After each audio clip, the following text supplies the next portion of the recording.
औज़ुबिल्लाहिमिनश्शैतानिर्रजीम बिस्मिल्लाहिर्रहमानिर्रहीम। अस्सलाम वालेकुम नाज़रीन। TV1 से रमज़ान मुबारक की खुसूसी नशरियात नूर रहमान इश्क़ रमज़ान के साथ आपका मेज़बान शब्बीर अबू तालिब सहरी के बाबरकत लम्हात में आपकी खिदमत में हाजिर है। आज पाकिस्तान में हम 8वें रोज़े की सहरी करेंगे और दुनिया के मुख्तलिफ़ ममालिक में हमारे मुसलमान भाई अपने 9वें रोज़े की तरफ बढ़ेंगे। एक बार फिर आपके सामने रूहानी कैफ़ सुरूर से मुज़य्यन नशरियात पेश करने की सआदत हासिल कर रहे हैं, इस उम्मीद, तमन्ना, आरज़ू, ख्वाहिश और यकीन के साथ कि आप हमारी नशरियात के ज़रिए घर बैठ कर माह रमज़ान मुबारक का हकीकी लुत्फ़ हासिल कर सकेंगे। आज जिस मौजू पे मैं गुफ्तगू करना चाहता हूँ वो है मुताले का शौक़, किताब से दोस्ती। और एक वक्त था, हमने भी वो वक्त देखा और गुजारा भी कि शाम को हम मुख्तलिफ़ लाइब्रेरियों का विज़िट करते थे और देखना चाहते थे कहाँ कौन सी किताब रखी है, उसकी शेल्फ़ कैसी है, सिलेक्शन कैसी है, किताबों को किस तरह आरास्ता किया गया है। फिर कोई एक किताब लेकर वहीं पर बैठकर मुताला करने की जो सहूलत होती थी, तो उस सहूलत से फ़ायदा उठाते थे, उस किताब को पढ़ते थे, कुछ निशान वगैरह लगाते थे कि दोबारा आएंगे तो उसी किताब को वहाँ से पढ़ना शुरू करेंगे। कोई जुमला अच्छा लगता था, नोट कर लेते थे, ना मोबाइल था, ना तस्वीर उतार सकते थे, तो बड़ी मेहनत करना पड़ती थी। फिर पैसे जमा करके किताब हम और आप लेते भी थे। जो लोग इस ज़माने से गुज़रे हैं वो अच्छी तरह जानते हैं। एक मुताले का शौक़ था। फिर उस किताब को ख़त्म करना है तो पढ़ते थे, उसके साथ जो है वो कुछ और चीज़ें ऐड करते थे, साथ स्टेपलर करते थे, कोई पॉइंट्स लिखने होते तो लिख कर उस किताब के साथ सफ़ात पर लगाते थे। फिर कहीं ज़रूरत पड़ती तो वहाँ बयान करते थे। इसके अलावा ये भी होता था कि किताबें किराए पे लेते थे। इतना शौक़ था मुताले का कि किराए पे किताबें लेते थे। आहिस्ता आहिस्ता दौर तब्दील हुआ और हम आ गए कंप्यूटर के दौर में, लैपटॉप के दौर में, इंटरनेट के दौर में, मोबाइल के दौर में। तो अब भी मुताले का शौक़ जिनको है वो इस टेक्नोलॉजी को इस्तेमाल करते हैं। मार्किंग भी होती है, आईपैड का इस्तेमाल करते हैं, उसकी जो फंक्शंस हैं उसको इस्तेमाल, अच्छी एप्लीकेशंस का इस्तेमाल करते हैं। कुरान पाक की तफासिर का मुताला, तर्जुमों का, अहादीस की किताबों का, अरबी, इंग्लिश, उर्दू, दुनिया की सारी ज़बानों में जो किताबें मौजूद हैं उनका जो है वो उनसे इस्तिफ़ादा कर हासिल करते हैं। लेकिन अब मुताले का शौक़ कम हो गया, सुनने का ज़्यादा हो गया। यानी ऐसा लगता है कि लोग चाहते हैं कि अगर किसी अच्छे मुसन्निफ़ ने कोई किताब लिखी है और किसी से तारीफ़ सुनी भी है तो ज़रा देखें उस किताब को कोई बयान कर रहा है तो हम बयान सुन लें। पढ़ने का शौक़ कम हो गया। हालांकि जब आप बस में होते हैं, यानी लंबा सफ़र है, ट्रेन में होते हैं, लंबा सफ़र है, प्लेन में है, जहाज़ में और लंबा सफ़र है, तो पढ़ने का मज़ा आता है, तो पढ़ना चाहिए। लेकिन मेरा ये ख़्याल है कि लोग सुनने की तरफ ज़्यादा जा रहे हैं और इसी तरह से जो है वो मुताले का शौक़, किताब से दोस्ती, किताब को अपने सामान सफ़र में रखना, सीने से लगाना, ये चीज़ें ख़त्म होती जा रही। तो गुजारिश ये है, मेरे इस इंट्रो करने का मकसद ये है कि किताब से दोस्ती रखा करें, किताब को पढ़ा करें। हम भी जब यहाँ आते हैं तो मोबाइल और इंटरनेट से भी चीज़ें लेते हैं, लेकिन ज़्यादातर अपने असातिज़ा के बताए हुए उसूलों को खंगालते हैं इंटरनेट पर और फिर किताबें तलाश करते हैं, किताबें रखते हैं। रमज़ान से पहले ख़रीदते हैं, हज से पहले ख़रीदते हैं, मुहर्रम से पहले ख़रीदते हैं। नई चीज़ कोई आती है तो पूछते हैं असातिज़ा से, उलमा से, मुसन्निफ़ीन से। और फिर आप देखें, एक वक्त ऐसा था कि मुसन्निफ़ीन से मिलने का शौक़ होता था, किताबें लिखने वालों से मिलने का शौक़ होता था, मुफ़क्किरीन के साथ बैठने का शौक़ होता था। ऐसे लोगों के साथ बैठने का दिल चाहता था जो अदीब हों, शायर हों, अदबी शख्सियात हों। अब लोग चाहते हैं कि मैं सेल्फ़ी बनाऊँ उस बंदे के साथ जो अच्छा डांस करता हो, जो अच्छा गाना गाता हो, जो अच्छी अदाकारी करता हो, जो हीरो हो, जो ऐड में आता हो, जो उछलता हो, कूदता हो, खिलाड़ी हो। वो अब हमारे फेवरेट बन गए, आइडियल बन गए। पहले अदबी शख्सियात आइडियल हुआ करती थी, पढ़ी लिखी शख्सियात आइडियल हुआ करती, उनकी महफ़िल में, उनकी नशिस्तों में बैठने का दिल चाहता था जो पढ़े लिखे लोग हों। लेकिन अब किसके साथ बैठने का दिल चाहता है? अरे फ़लाँ जगह चलते हैं, वहाँ सारे के एक दावत है, वहाँ चलते हैं, वहाँ सारे के सारे अदाकार, गुलूकार, खिलाड़ी और उछल कूद वाले होंगे तो ज़रा मज़ा आएगा, सबसे ऑटोग्राफ लेंगे। खैर ऑटोग्राफ तो ख़त्म हो गया, सेल्फ़ी लेते हैं अब। तो सब कुछ बदल गया है। गुजारिश यह है, मुताले को ख़त्म ना होने दें, स्टडी को ख़त्म ना होने दें, किताब से दोस्ती को ख़त्म ना होने दें।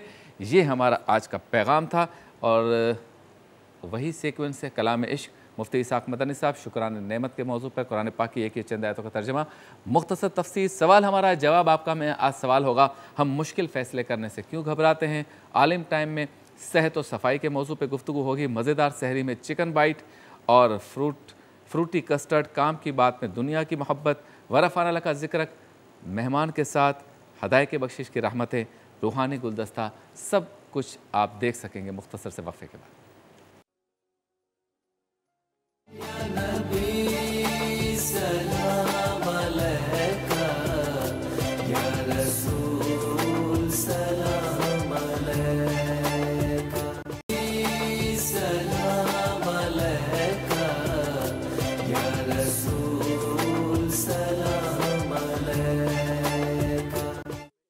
खुशामदीद, एक बार फिर आपकी खिदमत में हाजिर हैं TV1 से बरह रास्त नूर रहमान इश्क रमज़ान ट्रांसमिशन के साथ।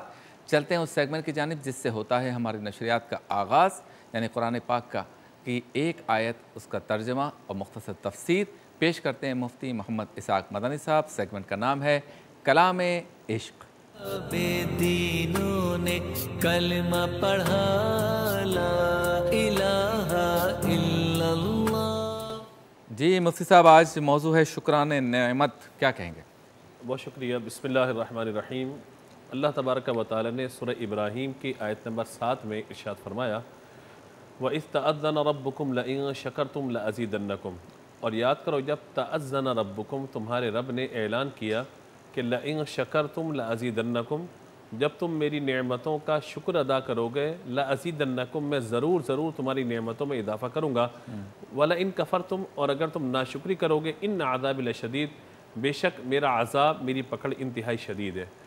यहाँ इस आयत मुबारका में अगरचे हज़रत मूसा अलैहिस्सलाम की कौम के लिए ये ख़िताब किया गया कि उन्हें अल्लाह तबारक व तआला ने बनी इसराइल को जो नेमतें अता फ़रमाई थी, उन नेमतों के मुकाबिल अल्लाह तबारक व तआला ने उन्हें शुक्र की तरफ इशारा फरमाया कि तुम्हें शुक्र अदा करना है कि अल्लाह ताला तुम्हें फ़िरौन से नजात बख्शी, आसमान से मन व सलवा नादिल किया, हज़रत मूसा अलैहिस्सलाम की बरकत से कसीर नेमतें तुम्हें अता फ़रमाई। अब तुम अपने रब की नाशुक्री मत करो, बल्कि अल्लाह का शुक्र अदा करो, तो अल्लाह ताला इन नेमतों के ज़वाल से बचाएगा और दूसरे इन नेमतों में इजाफा भी फरमाएगा। लेकिन तुम्हारा जो अंदाज़ है, यानी बनी इसराइल से खिताब है कि तुम्हारा अंदाज़ यह है कि एक नेमत आती है, तुम तलब करते हो, जो तुम्हें नेमत दे दी जाती है, तो उसके बाद तुम कुफरान नेमत पे आ जाते हो, अल्लाह की नेमतों का इनकार करने लग जाते हो, अल्लाह तबारक व तआला के नबी अलैहिस्सलाम की नाफरमानी में लग जाते हो। तो फरमाया अगर तुम ऐसा करते रहोगे और शुक्र अदा नहीं करोगे तो अल्लाह तबारक व तआला पकड़ फरमाएगा और उसकी पकड़ भी शदीद तरीन है। यहाँ अगरचे खिताब बनी इसराइल के लोगों से है, लेकिन मिन जुमला अल्लाह ताला की तमाम मखलूक की तरफ ये बात इशारा करती है कि जब भी अल्लाह तबारक व तआला किसी को कोई नेमत अता फरमाए तो उस पर लाजिम है कि अल्लाह तबारक व तआला की नेमत का शुक्र अदा करे। इसलिए फरमाया गया हदीस शरीफ में कि अल्लाह तबारक व तआला को ये बात पसंद है कि बंदा जब खाना खाए तो अल्लाह की हम्द करे, पानी पिए तो अल्लाह की हम्द करे, कि अल्लाह तबारक व तआला इससे खुश होता है और नेमतों में इजाफा फरमाता है। अब नेमतों की शुक्रगुजारी क्यों ज़रूरी है, ये सवाल है कि अल्लाह ने कोई नेमत दी, हम क्यों शुक्र अदा करें? तो तीन बड़ी बड़ी बातें हम अर्ज़ करते हैं। पहली बात तो यह है कि नेमतों का शुक्र उस वक्त आएगा जब आपको उस नेमत का एहसास होगा। जब तक नेमत का एहसास नहीं है, आप शुक्र की मंजिल पे कभी नहीं आ सकेंगे। मिसाल के तौर पे सेहत क्या है, ये बीमार से पूछिए, वो आपको बताएगा। आंखें क्या हैं, किसी नाबीना से पूछिए। समाअत क्या है, किसी उस शख्स से पूछिए कि जिसको समाअत का आरिज़ा हो गया हो। अच्छा बोलना क्या है, उससे पूछिए जिसकी ज़बान में लुकनत है या खुदा न खासा बोल नहीं पाता। खड़े होना, चलना फिरना और इबादत की अदायगी, उससे पूछिए कि जो बेचारा माजूर हो गया या ज़ईफ़ हो गया, अब वो खड़े होकर नमाज भी नहीं पढ़ सकता, घर से चल के मस्जिद तक भी नहीं जा सकता, कमर दर्द, जोड़ों का दर्द, यानी जब तक नेमत का एहसास नहीं होगा उस वक्त तक शुक्र की कैफियत पैदा नहीं होगी। बंदा कहेगा ठीक है जो भी है सही है, चल रहा है, चलता चला जा रहा है। तो अव्वल है नेमतों का एहसास, और उसके साथ जब नेमतों का एहसास होगा बंदा नाकदरी से बचेगा नेमत की, और ये कहेगा कि हाँ वाकई मेरा कोई कमाल नहीं है, अल्लाह तबारक व तआला की तरफ से है। तो जब नेमत का एहसास होगा तो नेमत की कदर पैदा होगी, जब नेमत की कदर पैदा होगी तो बंदा शुक्र की तरफ आएगा। तो पहला तो मामला ये, और अल्लाह ने इरशाद फरमा दिया कि लइन शकरतुम लअज़ीदन्नकुम, जब तुम शुक्र अदा करोगे अल्लाह ताला और तुम्हें अता फरमाएगा और अता फरमाएगा। नेमतों को शुक्र की रस्सी से बांध कर रखना बहुत ज़्यादा ज़रूरी है।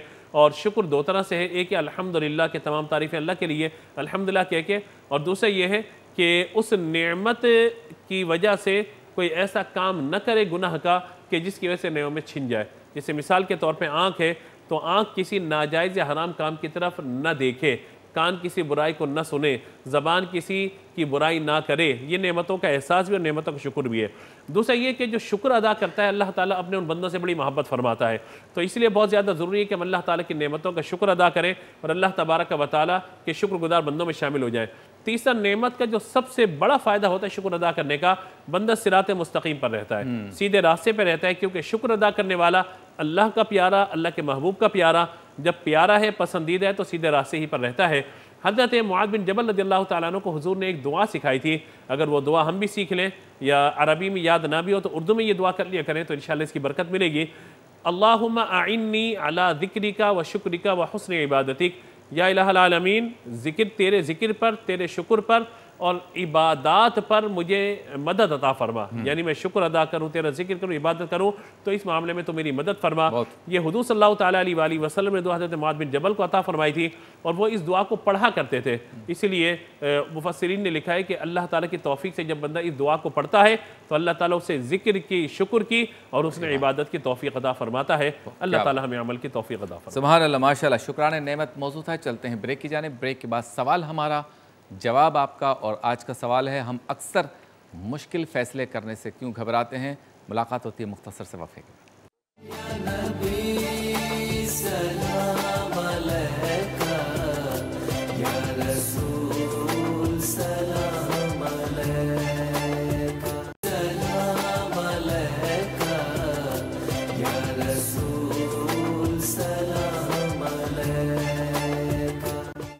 खुशामदीद, एक बार फिर आपकी खिदमत में हाजिर है नूर रहमान इश्क़ रमज़ान ट्रांसमिशन के साथ, जो आप TV1 से देख रहे हैं। बराह रास्त चलते हैं उस सेगमेंट की जानिब जिसमें हम आपसे गुफ्तगू करते हैं। एक सवाल आपके सामने होता है, चाहते हैं कि आप अपने ख़यालात का इज़हार करें, उसका जवाब दें।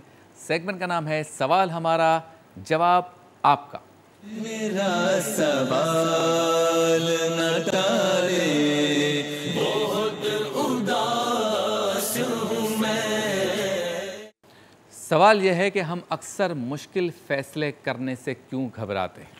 हम अक्सर मुश्किल फ़ैसले करने से क्यों घबराते हैं। और ये जो सवाल है, ये घर में फ़ैसले करने वालों के लिए भी है, माशरे में अगर कोई इज़्ज़त मकाम जिन्हें मिल गया हो उनके लिए भी है, और हुकूमत जिनके पास है उनके लिए भी है, कोई आलमी लीडर है उसके लिए भी है, कोई आलिम दीन है उसके लिए भी है, कोई किसी इदारे का बड़ा है, बड़े मनसब पे फाइज़ है उनके लिए भी है, कोई सरकारी ओहदा रखने वाला है उसके लिए भी है।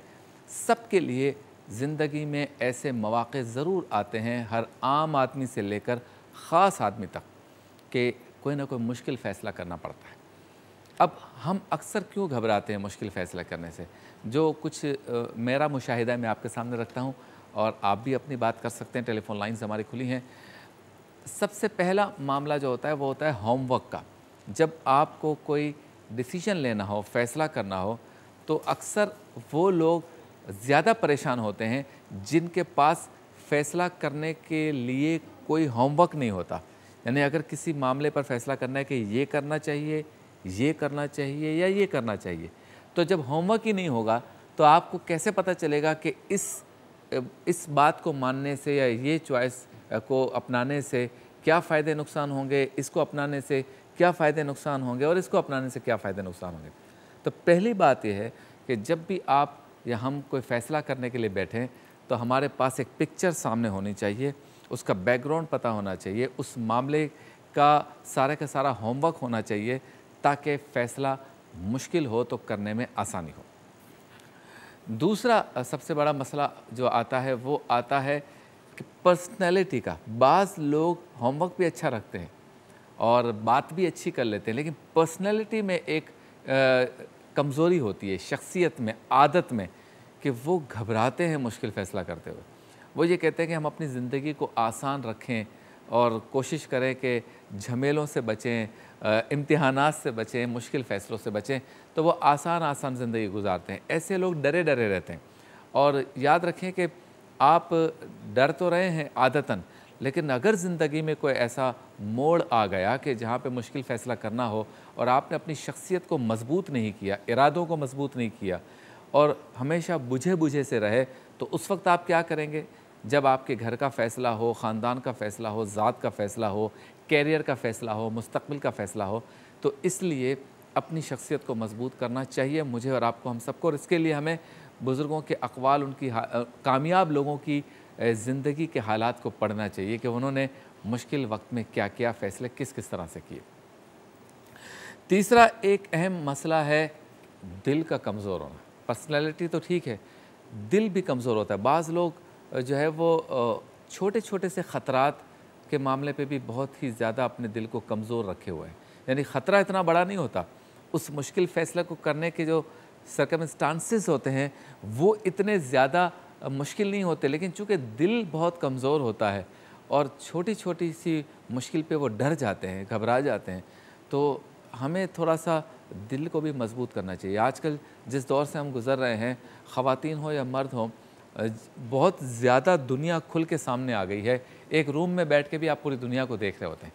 तो लिहाजा जब आप मिसालों को पढ़ेंगे, मिसालों को देखेंगे, तारीख़ का मुताला करेंगे, तो आप अपने क़ल्ब को और दिल को मजबूत कर सकेंगे। अच्छा, कुछ फ़ैसले कुछ लोगों के लिए आते हैं उस वक्त जब दीन का या मुल्क का मामला आता है। यानी जब आपके दीन पर, मज़हब पर या मुल्क पे कोई आँच आ जाए, कोई मुश्किल आ जाए, उस वक्त फ़ैसला करना होता है।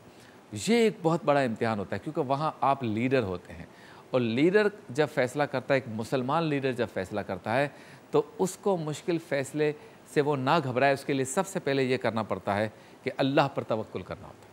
सबसे पहले लीडर के लिए ज़रूरी है, मुसलमान लीडर के लिए ज़रूरी है कि वो अल्लाह पर कामिल यकीन और भरोसा करे। यानी आपको जो भी फ़ैसला करना है, आप पूरा गौर व खौस करें, मुशावरत करें, उसकी तारीख़ को देखें, उसके हाल को देखें, इस वक्त के हालात को देखें, अपने साथियों से पूछें पहले क्या क्या होता रहा है, प्लस माइनस, अच्छा बुरा, नेगेटिव पॉजिटिव, उन सारी चीज़ों को सामने रख के होमवर्क करें। फिर जब आप फ़ैसला करें तो अल्लाह पर छोड़ दें कि मैंने सारी चीज़ों को देखा, हर जो भी इसमें लवाजमात थे उसको पूरा किया, और अब अल्लाह पे भरोसा करके आप उस फ़ैसले को कर लें। लेकिन होता यह है कि घर में शादी का मसला हो, या बच्चे की पढ़ाई का मसला हो, या इलाके में रोड बनाने का मसला हो, या मुल्क और दीन के लिए कोई फ़ैसला करना हो, एटमी धमाका करना हो, या मुल्क को मजबूत करना हो, माशी एतबार से मुसल्लह करना हो दुश्मन के मुकाबले में, या कोई दीन से मुतालिक फ़ैसला करना हो, आलम इस्लाम की बेहतरी के लिए फ़ैसला करना हो, तो हम अक्सर इसलिए घबराते हैं कि ये 4-5 चीज़ें हम में नहीं होती।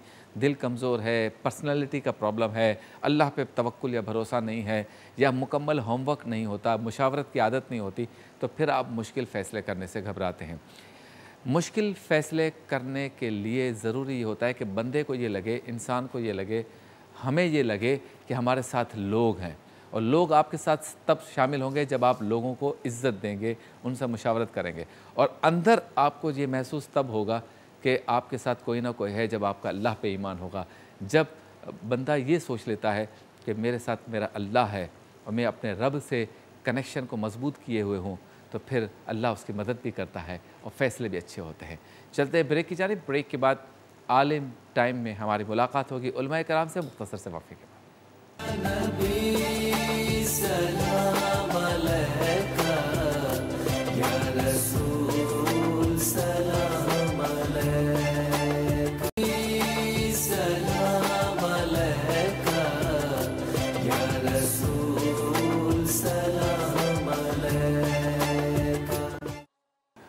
खुश आमदीद, एक बार फिर आपकी खिदमत में हाजिर है। सहरी के बाबरकत लम्हात में आप देख रहे हैं नूर रहमान इश्क रमज़ान की रूह परवर नशरियात TV 1 से बराह रास्त, तो गाहे बगाहे वसेब TV और न्यूज़ 1 पर भी आज से मुलाज़ा कर रहे हैं। चलते हैं उस सेगमेंट की जानिब जिसमें उलमाए कराम हमारे साथ होते हैं। एक ख़ास मौजू होता है, सवाल व जवाब की नशिस्त होती है, इल्म में इजाफ़ा होता है। सेगमेंट का नाम है आलिम टाइम।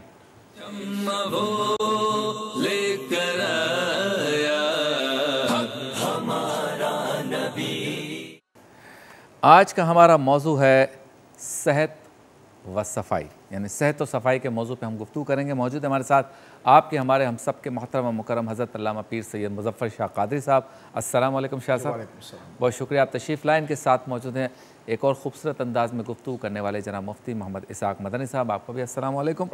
बाएँ हाथ पर मौजूद हैं आपके हमारे हम सब के पसंदीदा हज़रत अल्लामा मुफ्ती मोहम्मद शाहिद मदनी साहब, आपको भी अस्सलाम वालेकुम। और इनके साथ मौजूद हैं मुमताज़ शायर अल्लामा निसार अली उजागर साहब, आपको भी अस्सलाम वालेकुम। चारों मोअज़्ज़ज़ मेहमान गिरामी का शुक्रिया। सेहत और सफ़ाई के मौजू पे गुफ्तगू करेंगे, शरीयत के हवाले से इसे ज़रा देखेंगे।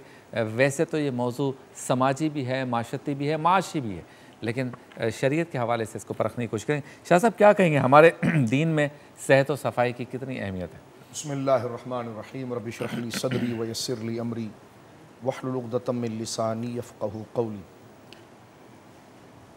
सफाई सुथराई सेहत के हवाले से हो, अक़ीदे के हवाले से हो, अखलाक के एतबार से हो, ये फ़ितरत का बुनियादी तकाज़ा है। इसी पर इंसानियत की तमाम अक़दार खड़ी है। इंसानियत की रूह यही है, इंसानियत की असल पहचान यही है। इस्लाम यकीनन एड्रेस ही और जिस चीज़ को मौजू बनाता है वो इंसान है। तो इंसान के ज़ाहिरी, बातनी और बिलखुसूस उसकी नेचर और सरिश्त और उसकी इंसानियत की जो चीज़ें मौजू हैं उस पर ख़ास तौर पर, जिससे उसकी इंसानियत ज़ाहिर होती है और फिर उसकी इंसानियत से सारे मुआशरे को फ़ायदा पहुँचता है और उससे उसके रब का राब्ता वो ख़ुद को बहाल कर लेता है। तो इस्लाम का मौजू ही इंसान बनता है, कुरान का मौजू ही इंसान है, उसकी गर्ज़ व गायत हिदायत है। तो कुरान करीम फ़ुरक़ान हमीद में एक नहीं मुतअद्दिद जगह पर सफ़ाई सुथराई का हुक्म आया है। जैसे सूरतुल बक़रा के अंदर आप देखते हैं कि इन्नल्लाह युहिब्बुत तव्वाबीन व युहिब्बुल मुतताहिरीन। अल्लाह रब्बुल आलमीन जल्ला वाला कसरत से तौबा करने वालों को पसंद फरमाता है और सफाई सुथराई को हासिल करने वालों को, सफाई सुथराई का लिहाज करने वाले को, पाकीज़गी को इख्तियार करने वाले को, तहरत और पाकीज़गी और सफाई को इख्तियार करने वालों को अल्लाह रब्बुल आलमीन जल्ला वाला पसंद फरमाता है। सुभान अल्लाह। अगर आप आ जाइए सूरह अल माइदा में तो छठा पारा है और छठा रुकू है उसका, छठी आयत है। आप देखिए बिल्कुल शुरू हो रही है छठे, बल्कि सूरह अल माइदा में ही आप देख लिए तो कुरान करीम फ़ुरक़ान हमीद इस बात को जिक्र करता है कि या अय्युहल्लज़ीना आमनू इज़ा क़ुमतुम इलस्सलाति, ईमान वालों जब तुम नमाज के लिए खड़े हो जाओ तो फ़ग़सिलू वुजूहकुम, अपने चेहरों को धो लो, व अयदियकुम इलल मराफ़िक़, और अपने हाथों को धो लो कोहनियों तक, और फरमा वमसहू बिरुऊसिकुम व अर्जुलकुम इलल कअबैन, और अपने सरों का मसाह कर लो और अपने पाँव को टखनों समेत धो लो।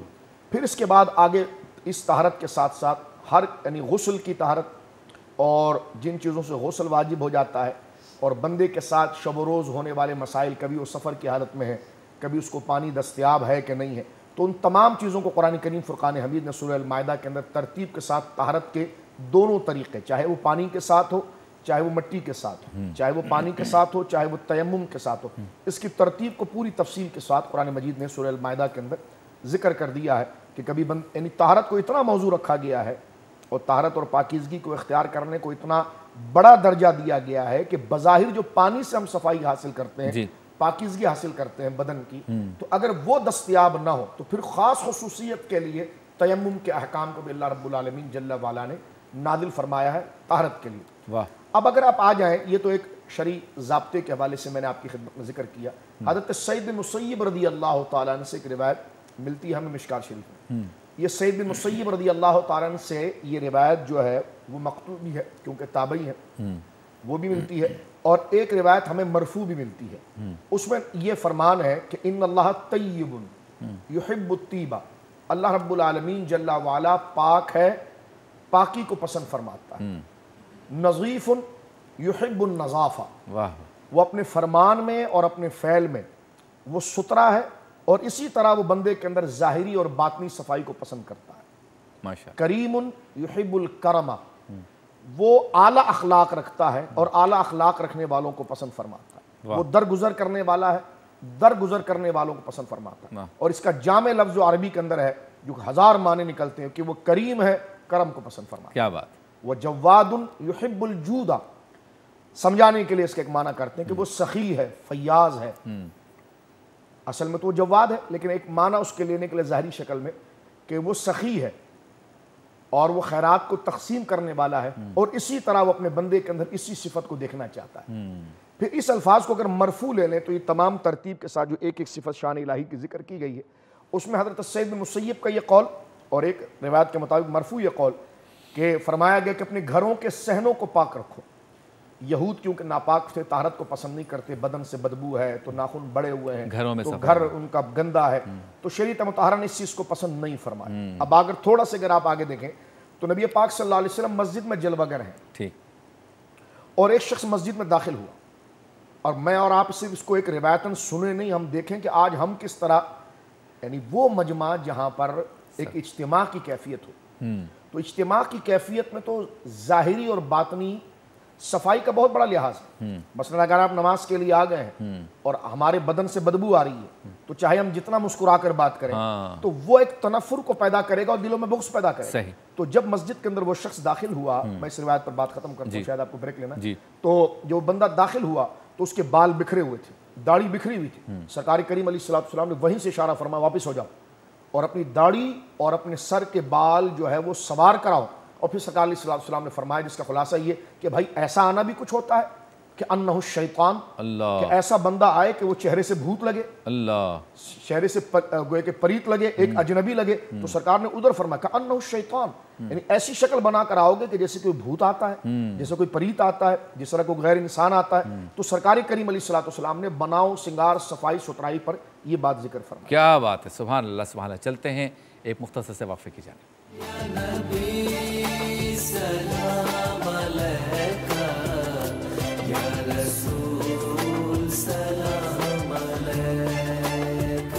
वेलकम बैक, एक बार फिर आपकी खिदमत में हाजिर है। सेहत और सफाई हमारा आज का मौजू है। आलिम टाइम की ये रूह परवर नशिस्त जारी है।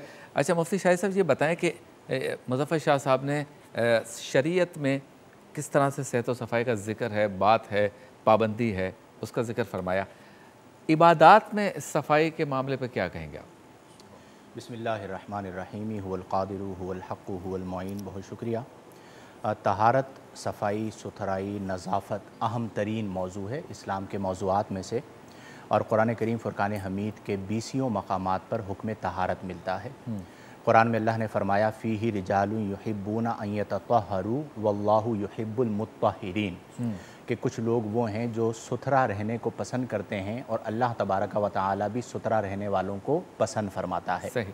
जब इस आयत का नुज़ूल हुआ तो नबी करीम सल्लल्लाहु अलैहि वसल्लम ने अंसार सहाबा इकराम को बुलाया और फरमाया कि तुम्हारी सफ़ाई और तुम्हारी तहारत के बारे में अल्लाह ने कुरान को नाजिल किया है, तुम क्या करते हो?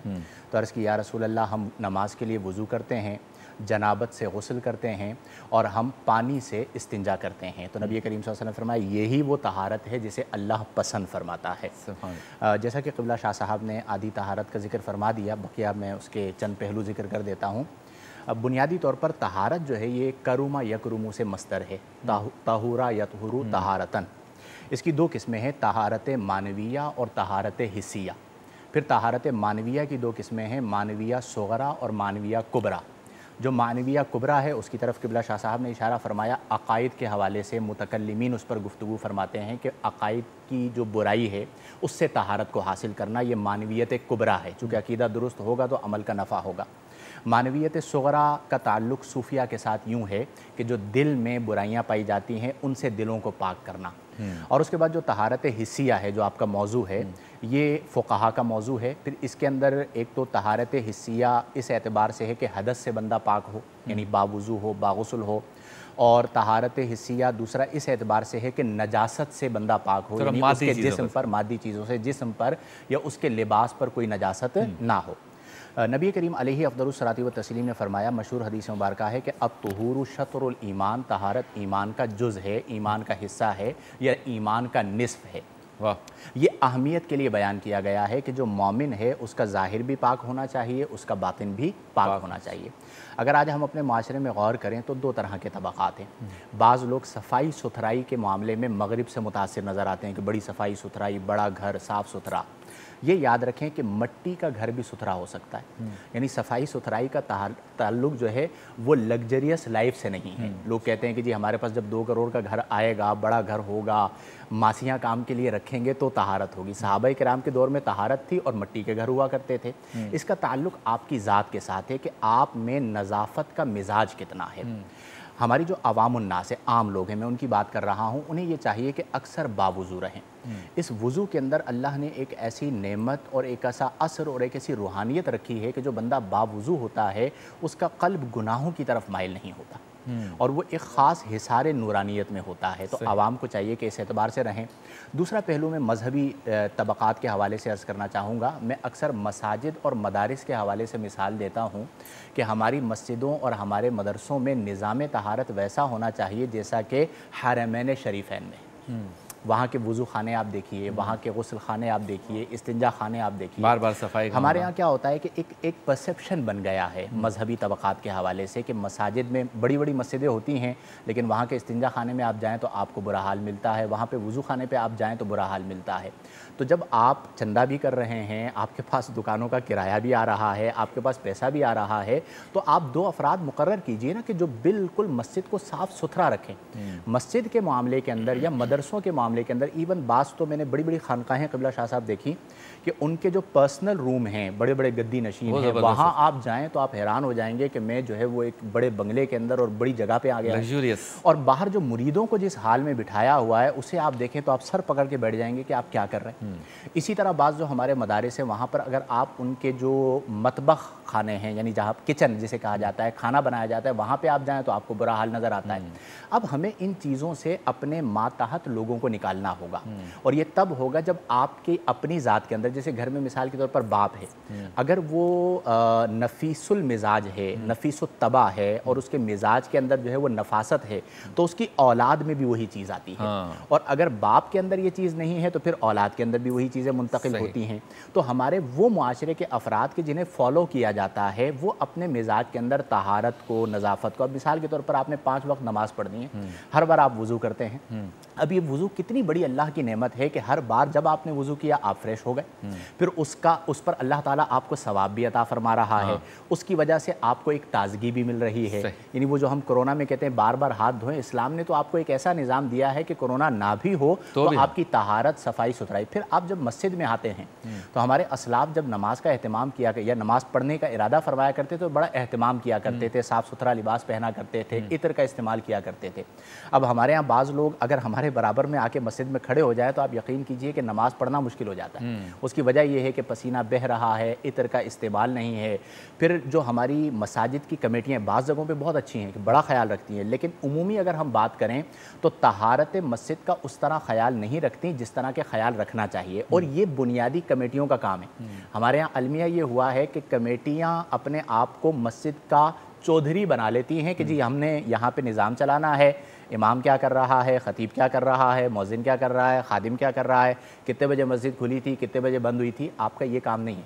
आपका काम ये है कि वज़ू खाना साफ़ है या नहीं है, इस्तिंजा खाने के अंदर तहारत और सफाई का ख्याल रखा गया है या नहीं गया, मस्जिद के फ़र्श को प्रॉपर साफ़ रखा जाता है या नहीं रखा जाता। जूतों के हवाले से तो अल्लाह हमें हिदायत अता फरमाए, हमारी कौम को बाज़ जगहों पे तो सामने होते हैं और बाज़ जगहों पे वहाँ का जो निज़ाम है, आप एक बंदा मुकर्रर कर लीजिए ना। आप देखें बड़े बड़े मज़ारात हैं, आप वहाँ पे जाते हैं, लोगों को रखा हुआ है, उन्हें जूते आप हवाले करके चले जाते हैं, वापस आके ले लेते हैं। जहाँ आपने जेब से तो नहीं देने, यानी मस्जिद आपकी फैक्ट्री, आपकी कंपनी नहीं है, वो अल्लाह का घर है। वहाँ पर आप जो कह दें वो हो जाए, ये मामला नहीं होगा। वहाँ पर आपको चीज़ों को बेहतर करना है और जो आपको सैलरी देनी है वो भी आपको जेब से नहीं देनी। मस्जिद का जो चंदा आ रहा है आपको उससे देनी है, तो आप 2 स्टाफ जो है वो ज़्यादा रख लें। यानी आपका फोकस इस बात पर होना चाहिए कि मस्जिद का फ़र्श साफ़ है या नहीं है।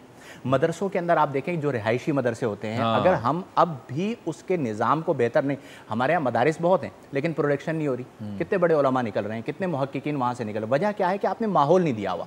आप उन्हें अच्छी लाइब्रेरी दें, आप उन्हें अच्छी लाइब्रेरी दें, आप उन्हें रिहायशी अच्छे कमरे दें साफ़ सुथरे, उनका मतबख खाना साफ़ सुथरा हो। फिर आप देखें कि किस तरह वहाँ से नज़ीफ़ लोग निकलेंगे और फिर वही मिजाज आगे मुंतकिल होगा। गोया कि फ़र्द के लेवल पर भी और मुआशरे के लेवल पर भी हम सबको चाहिए कि अपने मिजाज में तहारत, नज़ाफ़त, सफाई सुथराई को पैदा करें, फिर रूह इबादत और रूहानियत इबादत नसीब होगी। मुलाकात होती है मुख्तसर से वक्फे के बाद।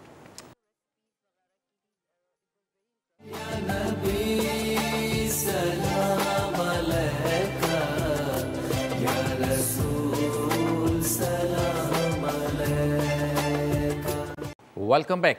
आलिम टाइम के सेगमेंट में हम मौजूद हैं, सेहत और सफाई हमारा मौजू है। अच्छा शाह साहब, आजकल तो ये कहा जा रहा है कि आपस में जो है वो मुलाकातें कम कर दें या फासला रखें या वायरस के लग जाने की खदशे के पेश नज़र सोशल डिस्टेंस रखें।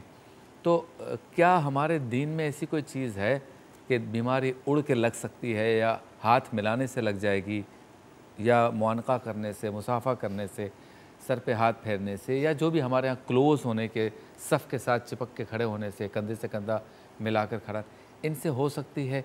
या ये भी एक इम्तिहान है जिसका तस्करा थोड़ा सा आप हजरात ने किया कि ज़रा अगर सारे लोग सफाई का ख्याल रखें दीन और शरीयत पर अमल करते हुए तो इसकी ज़रूरत ही पेश नहीं आएगी? क्या कहेंगे इस पर? देखिए, ये पूरी सोसाइटी की ज़िम्मेदारी है, एक फ़र्द की ज़िम्मेदारी नहीं। जिस तरह आप चैनल के ज़रिए या डॉक्टर्स या मिंबर पर उलमा, मुफ्तियान किराम, मशाइख सफाई सुथराई की बात करते हैं और उसके जो उसके फ़ुक़दान और उसकी अदायगी ना होने की बिना पर जो नुकसानात नज़र भी आ सकते हैं या मुमकिन तौर पर हो सकते हैं, जैसे मुफ्ती साहब भी जिक्र फरमा रहे थे कि उससे जनाब बंदे की क़ल्बी और ज़ाहरी किस कदर कोफ्त पैदा होती है, तनाव पैदा होता है, वो जिक्र करते रहते हैं।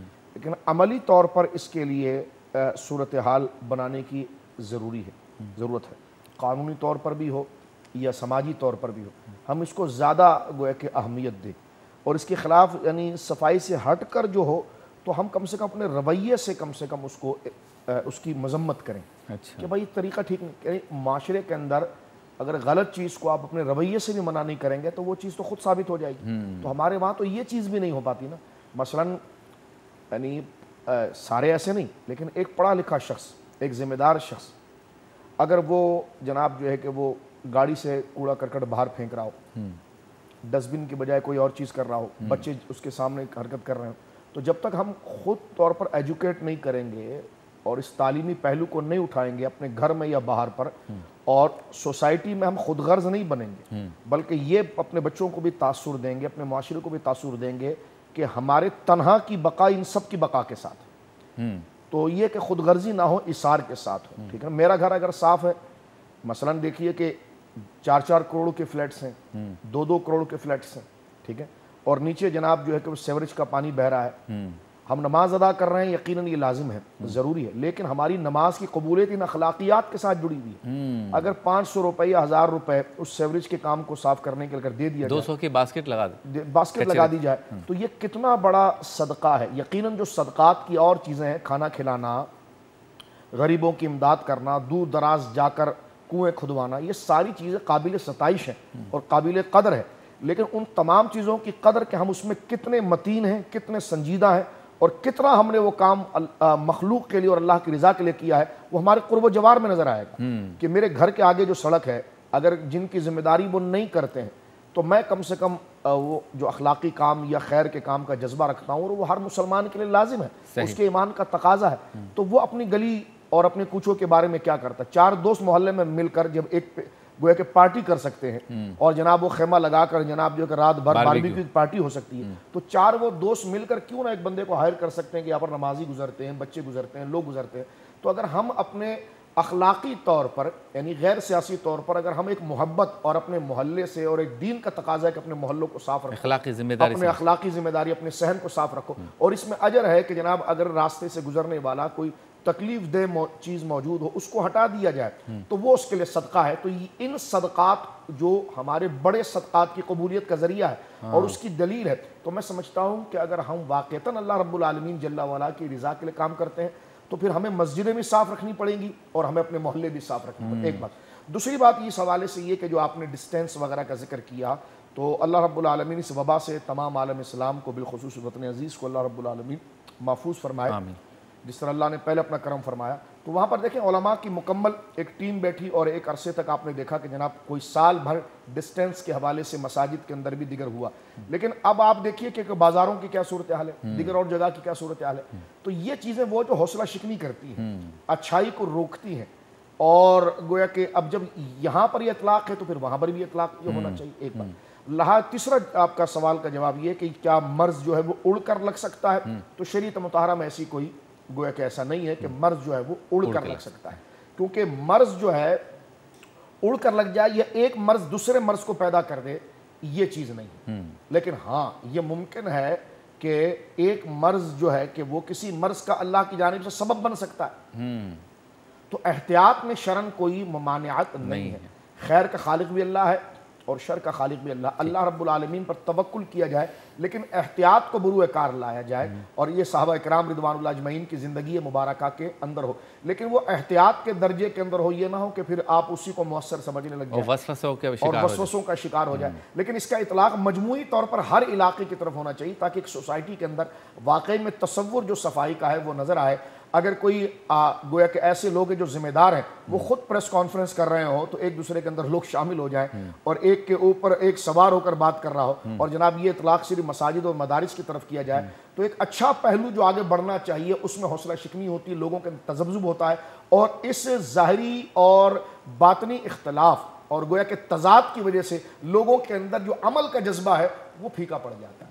बहुत खूब, चलते हैं ब्रेक की जानिब। ब्रेक के बाद होती है आपसे दोबारा मुलाकात।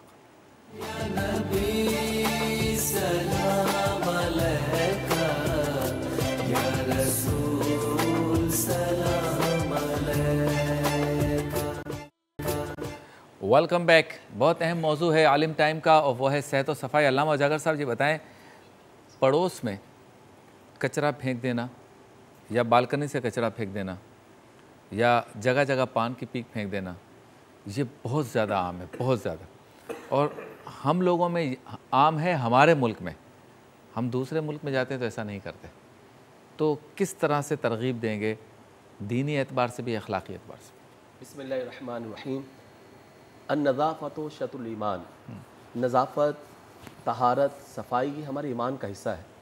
मैं चाहता हूँ कि हर मुसलमान जो है ना इसको अपनी सरिश्त में महसूस करे, अपने फितरत का तकाजा समझे। जब तक इंसान अपनी बातनी सफाई नहीं करेगा और अपनी ज़ाहिरी सफाई नहीं करेगा तो यकीनन वो सफाई के तकद्दुस को समझ ही नहीं पाएगा। हमारे यहाँ कुछ ऐसा है, कुछ मगरबी ममालिक ऐसा है कि वहाँ पर आपने देखा होगा गलियाँ बड़ी साफ़ हैं, सड़कें बड़ी साफ़ हैं, उनके घर साफ़ होते हैं, मगर उनके बातिन में ऐसी कुछ बीमारियाँ हैं या उनकी ज़ात के अंदर ऐसी बीमारियाँ हैं कि वो हकीकत में गलासत दूर हो ही नहीं पाती। तो गलासत की भी नहुसत हुआ करती है। तो आप कल भी सफाई भी रखें, ज़ाहिरी सफाई भी रखें, बातिनी सफाई भी रखें। अब आई बात कि अपने घर को कितना साफ़ रखें और पड़ोस को कितना साफ़ रखें। जब आपका तस्वुर बनता है कि मेरा देश, मेरा वतन मेरा घर है या मेरा इलाका मेरा घर है, तो आप कोशिश करेंगे जिस तरह अपने घर को साफ़ रखता हूँ अपने इलाके को भी साफ़ रखूँ। अब ये कैसी बात, अजीब सी बात है कि आप अपने घर में तो आप गंदगी को पसंद ना करें और बाहर करें। जैसे एक बुजुर्ग के बारे में आता है कि उनके घर में चूहे बहुत हो गए, तो किसी ने पूछा हज़रत आप बिल्ली रख लें तो चूहे ख़त्म हो जाएंगे। तो कहा क्या होगा बिल्ली रखूँगा, कहा चूहे भाग जाएंगे। अरे भाग के कहाँ जाएंगे, कहा पड़ोस में चले जाएंगे। तो कहते हैं जो चूहे मैं अपने घर में पसंद नहीं करता तो पड़ोस में पसंद करूं। तो जो कचरा आप अपने घर में पसंद नहीं कर रहे तो बाहर कैसे पसंद कर सकते हैं? यकीनन आपके मेहमान या आपके ख़वास भी तो उसी इलाके से आएंगे ना। सही। आपका घर बहुत साफ़ हो तो जब सोचेंगे उसी गली से गुजरेंगे, उसी सीढ़ी से गुजरेंगे, आपके घर के नीचे खड़े होंगे तो यकीनन गंदगी बुरी लगेगी। तो यहाँ मैं कहूँगा कि आप कोशिश करें कि अपनी फितरत का तकाजा बनाएं और अपनी सरिश्त का हिस्सा तसव्वुर करें, अपनी ज़ात के अंदर भी रखें, गुस्ल के एतबार से, वज़ू के एतबार से, पाकीज़गी के एतबार से, और घर में भी रखें और घर से बाहर भी रखें। मतलब कुछ इजाफा करेंगे इसमें? मुशाहिदात आपके क्या हैं जिसका मैंने तज़किरा किया सवाल में भी और अल्लामा साहब ने उसका जिक्र भी किया। ये वाली जो सफाई की चीज़ें हैं, एज ए मुस्लिम हमें कितना ज़िम्मेदारी का मुजाहरा करना चाहिए जो हम नहीं करते। और शाह साहब ने जिक्र किया कि फिर बच्चों को भी हम यही सिखा रहे हैं। अगर हम गाड़ी चलाते चलाते खुद ही चलती गाड़ी में बाहर थूकेंगे तो हमारे साथ जो बच्चा बैठा है वो उसको बुरा नहीं समझेगा, लेकिन इसका नुकसान दूसरे को कितना हो रहा है उसका हमें अंदाज़ा नहीं होता। तो इस चीज़ को आप कैसे देखें? बिस्मिल्लाहिर्रहमानिर्रहीम। बहुत सारी गुफ्तगू सफाई के हवाले से हुई है, ज़ाहिरी बाती सफाई के हवाले से भी। मैं जिस इलाके में मुकीम हूँ, रहता हूँ, वहाँ पर फ्लैट्स है चारों तरफ, अतराफ़ में हमारे यहाँ। हमारा वहाँ से मस्जिद से निकल के एक स्टॉप तक पहुँचना, अगर पैदल जा रहे हों तो 2-4 जगहों से बरकतें शॉपर की कहीं ना कहीं हम तक पहुँच जाती हैं। गाड़ी पे जा रहे हों तो वहाँ पर ऊपर से मतलब फ्लैटों से कचरा बांध के हमारे ऊपर आ रहा होता है। और न सिर्फ ये, बल्कि होता क्या, खिड़की खुली, शॉपर फाका डाला, चलो भाई सारा मामला ख़त्म। ये चीज़ें चलती रहती हैं, मतलब ये मुस्तकिल चल रहा है सारा मामला। और दूसरी वजह इसकी ये है कि हम ये बात तो करते हैं कि सफाई करें, सुथराई करें, सब चीज़ें करें, हम ये सिर्फ कह रहे हैं, हम सिर्फ ये कह रहे हैं, लेकिन हमारे यहाँ अमल की जहाँ बात आ जाती है, जहाँ दीगर बात आती है, हमने सारा मलबा उठाकर इलाके की यूसी पे डाल देना है, हमने सारा मलबा उठाकर गवर्नमेंट पे डाल देना है। भाई गवर्नमेंट सफाई नहीं कर रही, कचरा किसने किया भाई? कचरा कौन फेंक रहा है? कचरा कौन जमा कर रहा है? कचरा कुंडी एक इलाके में, हर इलाके में कहीं ना कहीं मौजूद होती है। और पहले ये होता था कि कचरा लेकर वहाँ तक खुद जो है वो डाल दिया जाता था। दूसरी बात है अब तो कचरा कुंडी खुद फैल के हमारे घर तक आ जाती है। वो हमारे घर कचरा कुंडी बनते जा रहे हैं इस वक्त। और दूसरा ये कि हम एक सफ़र पे थे, तो खुश तभी के लिए बात मैं अर्ज़ करूँ ताकि बात जो समझ में आए। हुआ ये कि वहाँ पर कुछ अफराद जो हमारे साथ थे, हज के सफ़र पे थे हम, तो वहाँ लोगों ने क्या किया कि जो मिजाज है हम लोगों का कि अपने कमरे के अंदर से कचरा निकाला और बाहर जो है मतलब डस्टबिन में रखने के बजाय अपने कमरे के बाहर लॉबी के अंदर रख दिया। तो वहाँ का मैनेजर उसने कहा भाई ये क्या कर रहे हैं आप लोग? तो मैंने कहा भाई ठीक है, हम इन्हें समझा देंगे। एक दिन 2 दिन समझाया, तीसरे दिन फिर वो आए कि आप यूँ कर रहे हैं। मैंने कहा भाई आपकी मेहरबानी, हमें थोड़ा मौका दीजिए। हमारी वो कौम है जो सिर्फ कचरा यहाँ रख रही है, वरना हमारे तो कचरा के आग भी लगा देते हैं इसको। तो मेहरबानी, यहाँ पे इन लोगों ने आग नहीं लगाई अभी तक। तो ये कहने का मकसद ये कि हमने हर जगह को इतना आलूदा कर दिया, सही, इतना हमने कर दिया कि अब हमारे यहाँ सफाई जो है वह नापैद नज़र आती है। मैं ये कहता हूँ कि हर जो फ्लैट बने हुए होते हैं, इलाके बने हुए होते हैं, उनकी यूनियन कौंसिल बनी हुई होती है और ख़ुद अपने तौर पे भी हर फ्लैट की कोई ना कोई मतलब यूनियन बनी हुई होती है। अगर वही लोग सफाई की जिम्मेदारी ले लें, लेकिन फिर वो शाह साहब वाली बात है कि वो 100 रुपये 200 रुपये अगर आपसे महीने के तलब करें, वो देने के लिए आप मेंटेनेंस के नाम पे आप तैयार नहीं है, तो बताइए कि सफाई सुथराई कैसे होगी?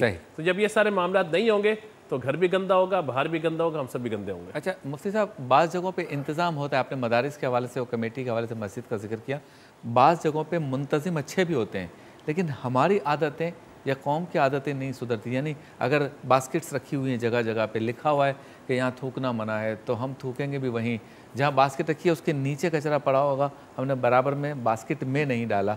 कुछ जगह मखसूस की हुई है, लेकिन हम चाहते हैं कि थैली उठाकर खुद ले जाए। मासियाँ बहुत ज़्यादा प्रॉब्लम्स करती हैं, सफाई वाले बहुत ज़्यादा प्रॉब्लम करते हैं, खानसामा बहुत गंदे होते हैं। इसके साथ साथ जो है वो कभी कभी ऐसा होता है कि मोहल्ले में पानी गंदा पड़ा हुआ है, तो हम इंतज़ार करते हैं कि इंतज़ामिया आके साफ़ करेगी, और 6-6 दिन तक हम इंतज़ार कर रहे हैं। अंदर हमारे घर जो है वो बेंगलोर से भी ज़्यादा खूबसूरत और साफ़ सुथरे हैं। खुद हालांकि कर सकते हैं, जैसे कहा 200-200 रुपये देकर भी खुद। कुछ ऐसा नहीं है कि मुंतज़िम के साथ साथ हम खुद भी बहुत जगहों पे गलत हैं? मैंने पहले भी अर्ज़ किया था कि फ़र्द के लेवल पर भी तरबियत की ज़रूरत है और इंतज़ामिया के हवाले से भी कई इस्लाहात की ज़रूरत है। यही बिगड़ा हुआ फ़र्द चंद ममालिक हैं जहाँ पर जाता है तो फ़ौरन सुधर जाता है। हाँ। उसकी वजह क्या है कि उसे वैसी इन्वायरमेंट मिलती है। तो ये बुनियादी तौर पर सबसे पहले अगर बंदा घर में है तो माँ बाप की ज़िम्मेदारी है कि बच्चों के अंदर नज़ाफ़त पैदा करें। मदरसे, स्कूल, कॉलेज में है तो टीचर की ज़िम्मेदारी है कि बच्चे के अंदर नज़ाफ़त पैदा करे। मस्जिद में आ रहा है तो इमाम व ख़तीब की ज़िम्मेदारी है कि वो तरबियत करके उसके अंदर नज़ाफ़त पैदा करे। ये ऐसा मामला है ही नहीं कि आज सोएंगे तो कल जो है वो ठीक हो जाएगा। टाइम लगेगा, लेकिन अगर हम इस पर वर्कआउट शुरू करेंगे तब जाके होगा। तो हम सबको चाहिए कि अपना अपना किरदार अपने अपने लेवल पर अदा करना शुरू करें, तो एक वक्त आएगा कि इंशाल्लाह बेहतरी हो जाएगी। बहुत खूब, चलते हैं ब्रेक की जानिब। ब्रेक के बाद आपसे होती है दोबारा मुलाकात।